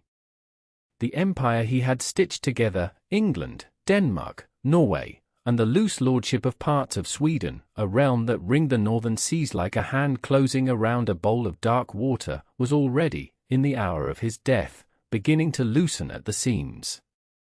And you might picture it, if you like, the way a fire looks in the last hour of the night, still glowing, still warm, but no longer fed, the great log settling into embers that will not survive the dawn. For an empire held together by one man's presence has no true skeleton of its own. There was no bureaucracy that spanned those seas, no standing council that bound Norwegian jarl to Danish bishop to English then. There was only Nut, his fleet, his gold, his marriages, his memory of every man who owed him and every man he owed. And when he was gone, his sons inherited the pieces but not the thread that had bound them. Harthacnut took Denmark and coveted England. Harold Harefoot, swift and hard, seized England for himself. And Norway slipped away entirely, back into the hands of a boy, and behind that boy stood the ghost of the man Nut had driven out. You will remember Olaf. Olaf Haraldsson, who had been king of Norway before Nut Silver bought his jarls away from him and sent him fleeing east across the mountains into exile in the land of the Rus. He had gone to Novgorod, to the court of Yggdrasil, and there he had waited, and brooded, and perhaps prayed, for Olaf had come to Christ with the ferocity of a convert, and he had made himself hated at home not only for his taxes and his temper but for the zeal with which he broke the old idols and drowned the old rites. And in the year 1030 he came back over the mountains to take his kingdom again, down through the long valleys with a gathered force at his back, toward a place called Stiklestad. It was high summer when the armies met there, in a broad farmland below the fells, north of the great fjord of Trondheim.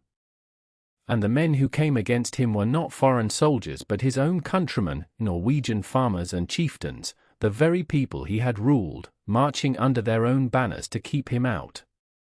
That is the bitter grain at the center of the story, and the sagas do not hide it. Olaf was not overthrown by Danes or by Nut's fleet. He was killed by Norway. The battle was brief and terrible, and when it was over Olaf lay dead among the trampled grass, struck down by spear and axe and sword, and his enemies had won the day completely, and they thought, no doubt, that they had heard the last of him. They had not. For something strange began to happen in the months after Stiklestad, and it happened without any king to command it. Stories began to move through the valleys, quiet stories, the kind that pass between neighbors by firelight. That the body of the fallen king had not corrupted. That his hair and his nails had grown as though he only slept. That a blind man had stumbled against the earth where his blood had soaked in and risen with his sight restored. That lights had been seen. Bjorn the bishop, and others, took up the body, and within a year of his death the man they had killed was being called a saint. Olaf the king became Olaf the Holy, Saint Olaf, Rex Perpetuus Norvegii, the eternal king of Norway, and his shrine at Nidaros, at Trondheim, became the beating heart of the Norwegian North, a place of pilgrimage that would draw the faithful from across the whole of the Christian world for centuries to come. Consider what had happened there in the turning of a single year. A man defeated so utterly that his own people cut him down had, in dying, won a victory that no living king could have taken by the sword. For the farmers who killed him soon found the rule of Nut's people no gentler than his own, the Danish regent Sven and his mother Ælfgifu laid on hard laws and hungry taxes, and the same chieftains who had marched to Stiklestad against Olaf now looked back on him with something like longing. Better a Norwegian king, even a harsh one, than a foreign hand. And so they sent east again, over the mountains to Novgorod, and they brought home Olaf's young son Magnus, Magnus the Good, they would come to call him, and set him on his dead father's throne. The house that Nut had broken was made whole again by the bones of the man Nut had beaten. And here you can feel the whole shape of the age beginning to shift beneath the story, quietly, the way the tide turns while you are watching something else. For the Old Norse world had been a world of many gods and many kings, of luck and fate and the favor of Odin, of ships and silver and the naked question of who was strong enough to hold what he had taken. But the thing that made Olaf eternal was not his strength. It was his sainthood. Kingship in the north was becoming Christian kingship, a king anointed, a king who ruled by the grace of God and not merely by the length of his sword arm, a king whose legitimacy could survive even his own death because it rested now on something the axe could not reach. The church was weaving itself into the crown, thread by thread, until you could no longer tell where one ended and the other began. And the men who had told the sagas by firelight were, without quite knowing it, being replaced by other men in cold stone rooms, monks and clerks who wrote in Latin on scraped calf skin, who kept chronicles and charters and saints' lives, who dated the years from the birth of Christ and not from the reigns of kings. The world of the sagas, that great oral sea of memory in which a man lived on only so long as his deeds were spoken aloud, was passing, slowly and without a single moment you could point to, into the world of the written record.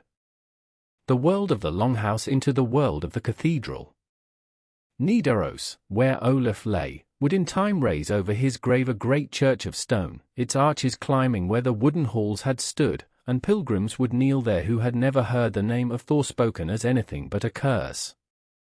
Yet the tide had not finished turning. The old blood was still restless in the north, and the sea still carried the old hunger. Magnus the Good would not be content with Norway alone, his gaze would drift south and west toward Denmark, toward England, toward the whole broken inheritance of Nut, and other men with older, wilder claims were even then sharpening their ambitions in exile. Somewhere out beyond the eastern rivers a giant of a man was serving as a mercenary in the emperor's guard in Constantinople, gathering gold and scars and a reputation that would outlast them all, a man of the ancient stamp, who would one day come home to make himself king, and to reach, in the end, for a green island across the western sea. The saints had their shrines now, and the chroniclers their ink. But the Viking age was not quite ready to lie down and sleep, and it would not go quietly.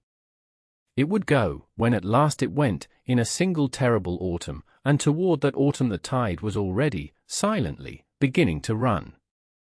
There was a man, in those last years, whose life seemed to gather up the whole long story of the North and carry it, like a torch, toward its ending. His name was Harald Sillerson, though the world would remember him by another word, Hardrada, the hard ruler, the stern in council. He had been a boy of 15 at the Battle of Stiklestad, bleeding in the heather while his half-brother, the sainted King Olaf, died on the field around him. And from that ruin he had fled east, over the mountains and down the great rivers, into Kievan Rus and then further still, to the shining, impossible city that the Norse called Miklagard, Constantinople, the golden navel of the world. Picture him there, in the years of his exile, a towering young northerner in the Emperor's Varangian Guard, that famous company of axe-bearing Norsemen who stood at the shoulder of the Byzantine throne. He fought in Sicily and in the Holy Land, in Anatolia and Bulgaria, in campaigns whose names have half slipped from memory. He grew rich beyond the dreaming of any Norwegian farmer, sending his gathered gold north for safekeeping, chest after chest of it, a treasury laid up against the day he would go home and claim what he believed was his. He was, by then, a man made entirely of war and patience, scarred, cunning, enormous, and utterly unafraid. When at last he came back to the north, it was to buy and fight his way to the throne of Norway, and to rule it for 2 hard decades with a grip that never once loosened. But a throne is rarely enough for such a man, and Harald's gaze, as we said, had always drifted westward. When the Old English king, Edward the Confessor, died childless in the first days of 1066, the crown of England was suddenly a thing that many hands reached for at once. Harold Godwin's son, the great Earl of Wessex, was crowned in London almost before Edward's body was cold. Across the Channel, William, Duke of Normandy, nursed a claim of his own and began to gather his ships and his knights. And in Norway, Harald Hardrada listened to an exiled English earl named Tostig, Harold Godwinson's own embittered brother, who whispered that the north of England was ripe, that the people would rise, that a warrior king with a long enough sword might take the whole island for himself. It was the oldest kind of temptation, and Harold, old as he now was, could not resist it. So in the late summer of that fateful year he did what his ancestors had done for 300 years. He gathered a great fleet, some 300 ships, they say, dark hulls riding low with men and mail, and he set his prows toward England.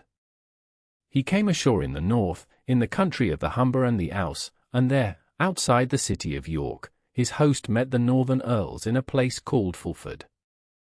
It was a hard fight in the marshy ground, and Harold won it. The gates of York opened. For a few golden days it must have seemed to the old king that the vision was coming true, that the last great Viking army was about to swallow the north of England whole, and that he, veteran of Constantinople, would end his days as a king of two realms. He did not know how fast the man in the south could move. Harold Godwin's son had been waiting on the coast for the Normans, but when word of the northern invasion reached him he turned his army around and marched it up the spine of England at a speed that still astonishes, near 200 miles in only a few days, gathering men as he went, appearing in Yorkshire so suddenly that the Norwegians had no inkling he was near. And so we come to that quiet morning, the 25th of September, at a crossing of the River Derwent called Stamford Bridge. It was warm. It was unseasonably, beautifully warm. The Norwegian army was scattered on both banks in the sunshine, many of them without their heavy mail, which they had left behind at the ships in the heat, expecting nothing but the delivery of hostages and the pleasant business of a conquered land. They were resting. Some, perhaps, were half asleep. Then, along the road from York, they saw the dust, and beneath the dust, the glitter. A whole army drawing nearer, the light breaking off spear points and helms like sun off water, growing and growing until there could be no mistaking it. Harold Godwin's son had come. What followed passed into legend almost at once. There is a story, you may let it settle over you as the old chroniclers meant it to, of a single giant Norseman who held the narrow wooden bridge alone, cutting down man after man who tried to cross, buying his king the time to form a shield wall on the far bank. They could not pass him. In the end, the tale says, an Englishman floated beneath the planks in a half-barrel and drove a spear up through the gaps, and only then did the great defender fall, and the English pour across. Whether it happened just so, no one can now say. But it is the kind of thing men remembered about that day, that even in defeat, the North died hard. Beyond the bridge the battle became a grinding, desperate thing under the low afternoon sun. Harold Hardrada fought, as he had always fought, in the front of it, without his mail, his great two-handed sword rising and falling. And then an arrow found his throat. The man who had survived Stiklestad as a boy, who had walked the marble halls of Constantinople and outlived 100 battles, fell there in an English field with the shaft in his neck, and the heart went out of his army with him. Tostig took up the fallen banner, land waster, it was called, the raven standard that was said to bring victory to whoever carried it, and he too was killed. Reinforcements came stumbling up from the ships, exhausted and too late, and were cut down in their turn. By evening the crossing and the slopes above it were a wreckage of the dead. The numbers tell the ending better than any words. Harold had come with 300 ships. When the survivors were given leave to sail home, they needed only 24 to carry them. The rest of that host lay in the grass by the Derwent, and there they stayed. Harold Godwin's son, standing amid the carnage, had won as complete a victory as any English king ever won, the last great northern army broken utterly on English soil. And it is here, by long and gentle tradition, that we are told the Viking Age itself comes to its close. Not with a treaty or a proclamation, but with an old king face down in a Yorkshire field, and the 3 centuries of dragon prows and raven banners ending in the warm September light. The tide that had begun to run, silently, so long ago, had reached at last its farthest shore and turned for home. But you must hear the cruelty folded into that day, the thing Harold Godwin's son could not yet know as he looked out over his triumph. For 300 miles to the south, even as the Norwegian dead were counted, the wind over the channel was beginning to change. A second fleet was waiting there, not longships now, but the broad ships of Normandy, packed with horses and mailed knights, and a duke who believed, as fiercely as Harold ever had, that England was his by right.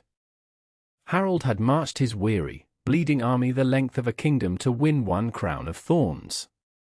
And already, unseen beyond the southern horizon, a messenger was riding hard toward him with word that everything was about to begin again, that he would have no time to rest, no time even to bury all his dead, before he must turn and march south once more, into the last 3 weeks of the world he had always known. The messenger came, as messengers always do, and Harold turned his army south into the last 3 weeks of the world he had always known. You know already how that ended: a hill called Senlac, an arrow, a duke who would be a king. But pause here, in the quiet before we follow him, and consider the strangeness of the thing. The man who crossed the channel that autumn, William, Duke of Normandy, was himself of the north. His people called their land Normandy for a reason. It was the country of the Northmen, the Norsemen, the very same folk who a century and a half earlier had come up the Seine in longships with fire and iron, exactly as their cousins had come up the rivers of England. Their leader then had been a giant of a man the Franks called Rollo, so large, the sagas said, that no horse could carry him, and he went everywhere on foot.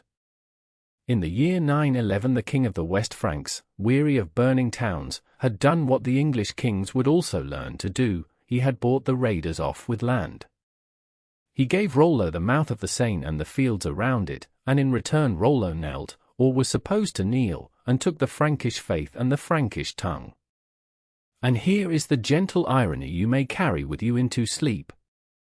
Within a few generations those Norsemen had become Norman so thoroughly that they spoke French, prayed in Latin, built stone keeps and rode armored horses, and would have looked at a Viking ship with the same wary distance as any Parisian.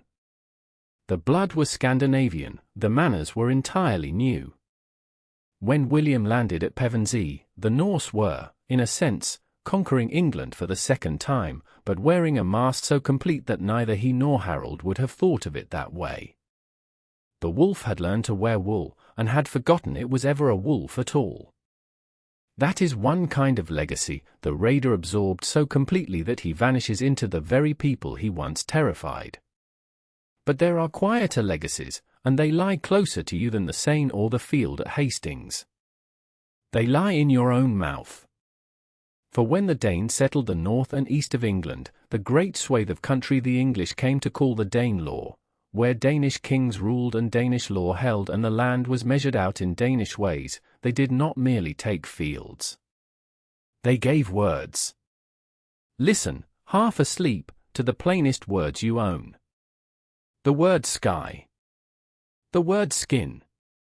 The word knife, the word window, which is vindauga in the Old Norse, the wind-eye, the hole in the wall through which the wind looks in.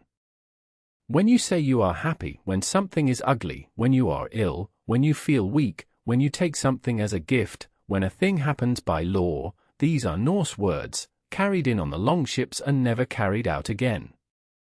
Even the small joints of the language bent to them. The English had their own word for they, and quietly let it go, and took the Norse they, them, there instead, so that the most ordinary sentence you could speak about other people is built, at its hinges, out of the language of the men from the fjords. The land itself remembers them, too, if you know how to read it. Trace a map of the north of England and you will see the Danelaw written across it in place names as plainly as ink. Every town that ends in by, Grimsby, Whitby, Derby, Selby, is a Norse farmstead, a village, a dwelling. By is simply the old word for a settlement. Every Thorpe, Scunthorpe, Cleethorpes, Mablethorpe, is an outlying farm. When a hill is called a fell, when a stream is a beck, when a waterfall is a force and a valley a dale, the tongue speaking is Norse, still naming the shape of England 1,000 years after the men who first said those words were dust. And in the very machinery of English law and custom there are Norse fingerprints. The word law itself is theirs. So is the idea of the local assembly where free men gathered to settle disputes, the thing, they called it, the ting, and though the English had their own moots, the Danish word and the Danish habit soaked into the North so deeply that some of those meeting places kept their old names for centuries. The raiders who came only to take had, without meaning to, left behind a way of living together. But the greatest inheritance of all was not left in England, nor in France. It was left far to the northwest, on an island of black rock and green summer meadow and long winter dark, an island the Norse themselves had found empty and settled, Iceland. It was there, on that cold shelf at the edge of the world, that the Norse became something no one had expected them to be, not raiders, not settlers, but keepers of memory. Through the long Icelandic winters, when the sea was closed and the night swallowed the days, the farmers and their households told stories. They told of the settlement of the island, of the feuds between families, of ancestors who had sailed from Norway generations before, of the old kings and the older gods. And then, slowly, across the 12th and 13th centuries, long after the last true Viking had gone, Icelanders began to do the thing that made them immortal. They began to write it all down. Picture it, as you drift. A low turf house banked against the snow, a single lamp of fish oil burning, and a man bent over a sheet of vellum, calfskin scraped and stretched and cut, page by patient page, a whole small herd of cattle dying to make one book. He writes in ink of soot and boiled bearberry, in a careful hand, in his own Norse tongue that the coming of Christian letters has taught him to spell. He is writing down the sagas, the family sagas, the sagas of the kings, the stories of Njol and of Egil and of Gunnar, and someone like him is writing the old poems too, the verses that tell how the world was made and how it will end, the sayings of Odin, the deeds of the gods. Everything we know of the Norse imagination, the great ash tree that holds the worlds, the ship of the dead built from the fingernails of the drowned, the wolf that waits to swallow the sun, nearly all of it survives because these Icelanders, on the far white rim of Europe, refused to let the voices of the dead go silent. The raiders had burned the libraries of others. Their descendants, in the end, built one. And so the wind that had carried the longships out, south to the Seine, west to England, out into every corner of the known world, that wind, at last, fell still. The dragon prows rotted on their beaches. The men who had made half of Europe afraid grew old, or were baptized, or were forgotten, and their grandchildren spoke French and English and prayed to a gentler God. The Viking Age was ending, quietly, the way an age truly ends, not in a single battle but in a slow forgetting, a settling, an absorbing. Yet nothing of them was truly lost. Their words were in the mouths of their enemies. Their names were on the hills and the villages. Their stories were safe on Icelandic skin. The fire had gone out of them, and left only the embered histories behind, the warm coals under the ash, waiting. But how does an age actually die?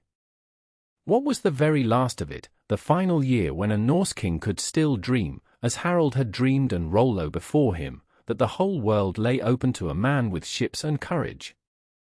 That ending has a date, and a name, and a shore, and it is where, tomorrow, our long saga must at last come to rest. And so we come to the last of it, not to a battlefield, but to a shore. Imagine yourself standing there, on some grey northern strand 100 years, 200 years after the fires had gone cold. The wind comes off the water the way it always has, salt and slow, and the waves fold onto the shingle one after another, patient as breathing. There is no dragon prow cutting the horizon now. There is only the sea, doing what the sea has always done, long after the men who dared to cross it have laid down their oars and become part of the ground beneath your feet. Far to the west, in Greenland, the farms were emptying.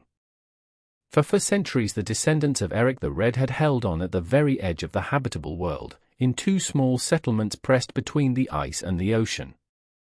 They had raised their sheep and their stubborn cattle in the brief green summers, buried their dead in a churchyard at Herjulfsnes, sent walrus ivory across the water to pay their tithes to a Rome they would never see. But the world had turned cold around them, the long chill that crept over the north, and the pack ice reached down and closed the sea roads, and the ships from Norway came less often, and then not at all. One year there was simply no one left to write down what had happened. The little farmstead stood open to the weather. Snow drifted through the doorways where children had once slept. The turf walls softened and slumped and went back to grass.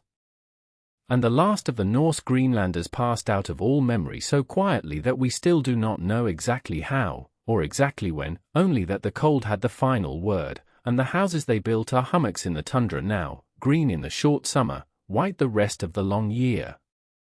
Closer to home, across Scandinavia and the islands and the coasts they had marked with their coming, the change was gentler but no less complete.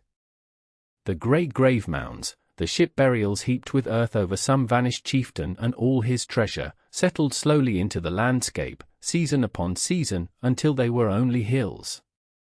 Green hills with sheep on them. Farmers ploughed around their bases without quite knowing why the ground rose there, and children rolled down their sides in summer, and no one remembered the name of the man who lay inside with his sword and his horse and his hope of a haul in the next world. The mounds are still there, if you know where to look, at Jelling, at Bor, at Sutton who far to the south. They keep their silence well. And the standing stones, carved with knotwork and with runes, with prayers half to the old gods and half to the new, leaned and weathered and grew their coats of pale lichen, and the letters filled with moss, and the words grew harder and harder to read. For the gods went too, in the end. Odin the wanderer, one-eyed, hungry for wisdom, Thor with his hammer and his short temper and his cart drawn by goats, Freyja weeping her golden tears, they did not die in any final battle, no Ragnarok of fire and wolves such as the poets had imagined. They simply faded, the way the old ways always fade, into the corners of things. Into a day of the week, Thor's day, Odin's day, spoken still by people who have long forgotten whose names they carry. Into a story told to frighten or to comfort children. Into the trolls and the elves and the hidden folk of the hills that farmers still left a bowl of porridge out for, long after they had christened their sons and daughters and prayed on Sundays to a gentler god. The gods went to ground, and slept, and became the furniture of dreams. And yet, think of what these people had done, this scattered handful from the cold and stony lands. From farms so poor that a second son had to go seeking, they had put out onto the open ocean in open boats, with nothing to steer by but the sun and the stars and the flight of birds, and they had touched 3 continents. They had sailed up the rivers of Russia and given that great land its name. They had rowed to the walls of Constantinople and stood as the bodyguard of emperors. They had settled Iceland, that green and volcanic island, and made of it a republic of law speakers and poets. They had reached Greenland at the world's white edge, and then, greatest of all and least remembered, they had crossed the last of the water to a shore they called Vinland, the coast of a continent that would not be found again by anyone from the old world for 500 years. They had knelt, some of them, and become dukes in France and kings in England and lords in Sicily under the warm southern sun. A people the rest of Europe had once prayed to be delivered from had woven themselves, thread by thread, into the very cloth of the world. And when the sailing and the raiding and the settling were all done, they did the one thing that outlasts all the rest. They told the story. On the long dark island of Iceland, in the firelit winters, they wrote it down, the sagas, on skins of vellum, in a plain strong prose unlike anything else in the medieval world. The feuds and the voyages, the love and the killing, the stubborn doomed men who knew their fate and walked to meet it anyway. They wrote it so well, and so honestly, that we can still hear those voices speaking across 1,000 years, dry and unhurried and utterly unafraid. The swords rusted away. The ships rotted in their berths and were burned for firewood or buried in the mounds. But the words held. The words are still here. The fire went out of them, and left the embered histories behind, the warm coals under the grey ash, waiting for someone to lean close and breathe on them, and see them glow. So stand a moment longer on that quiet shore, in the last of the light. The tide is turning now, drawing back from the shingle, uncovering the wet black stones and the ribbons of weed. Somewhere out past the headland the same water is lapping at Iceland, at Greenland's fjords, at the low green coast of a new world. The same ocean that carried them out is still moving, still patient, still going about its old slow work in the dark. Their age is over. Ours goes on. And between the two, only the sea, and the story, and the sound of the waves coming in and going out again, the way they have since long before there were any people at all to hear them. And so the ships are drawn up onto the shingle for the last time, the oars stilled, the sea gone quiet again. But the Norse world does not truly end, it only changes shape, and slips into story. If this long voyage carried you gently toward sleep, there are more waiting in the dark, lost cities, drowned kingdoms, mysteries older than any saga. Rest now. Let the tide go out. And when you wake, if you'd like another night like this one, follow along, and we'll set sail again.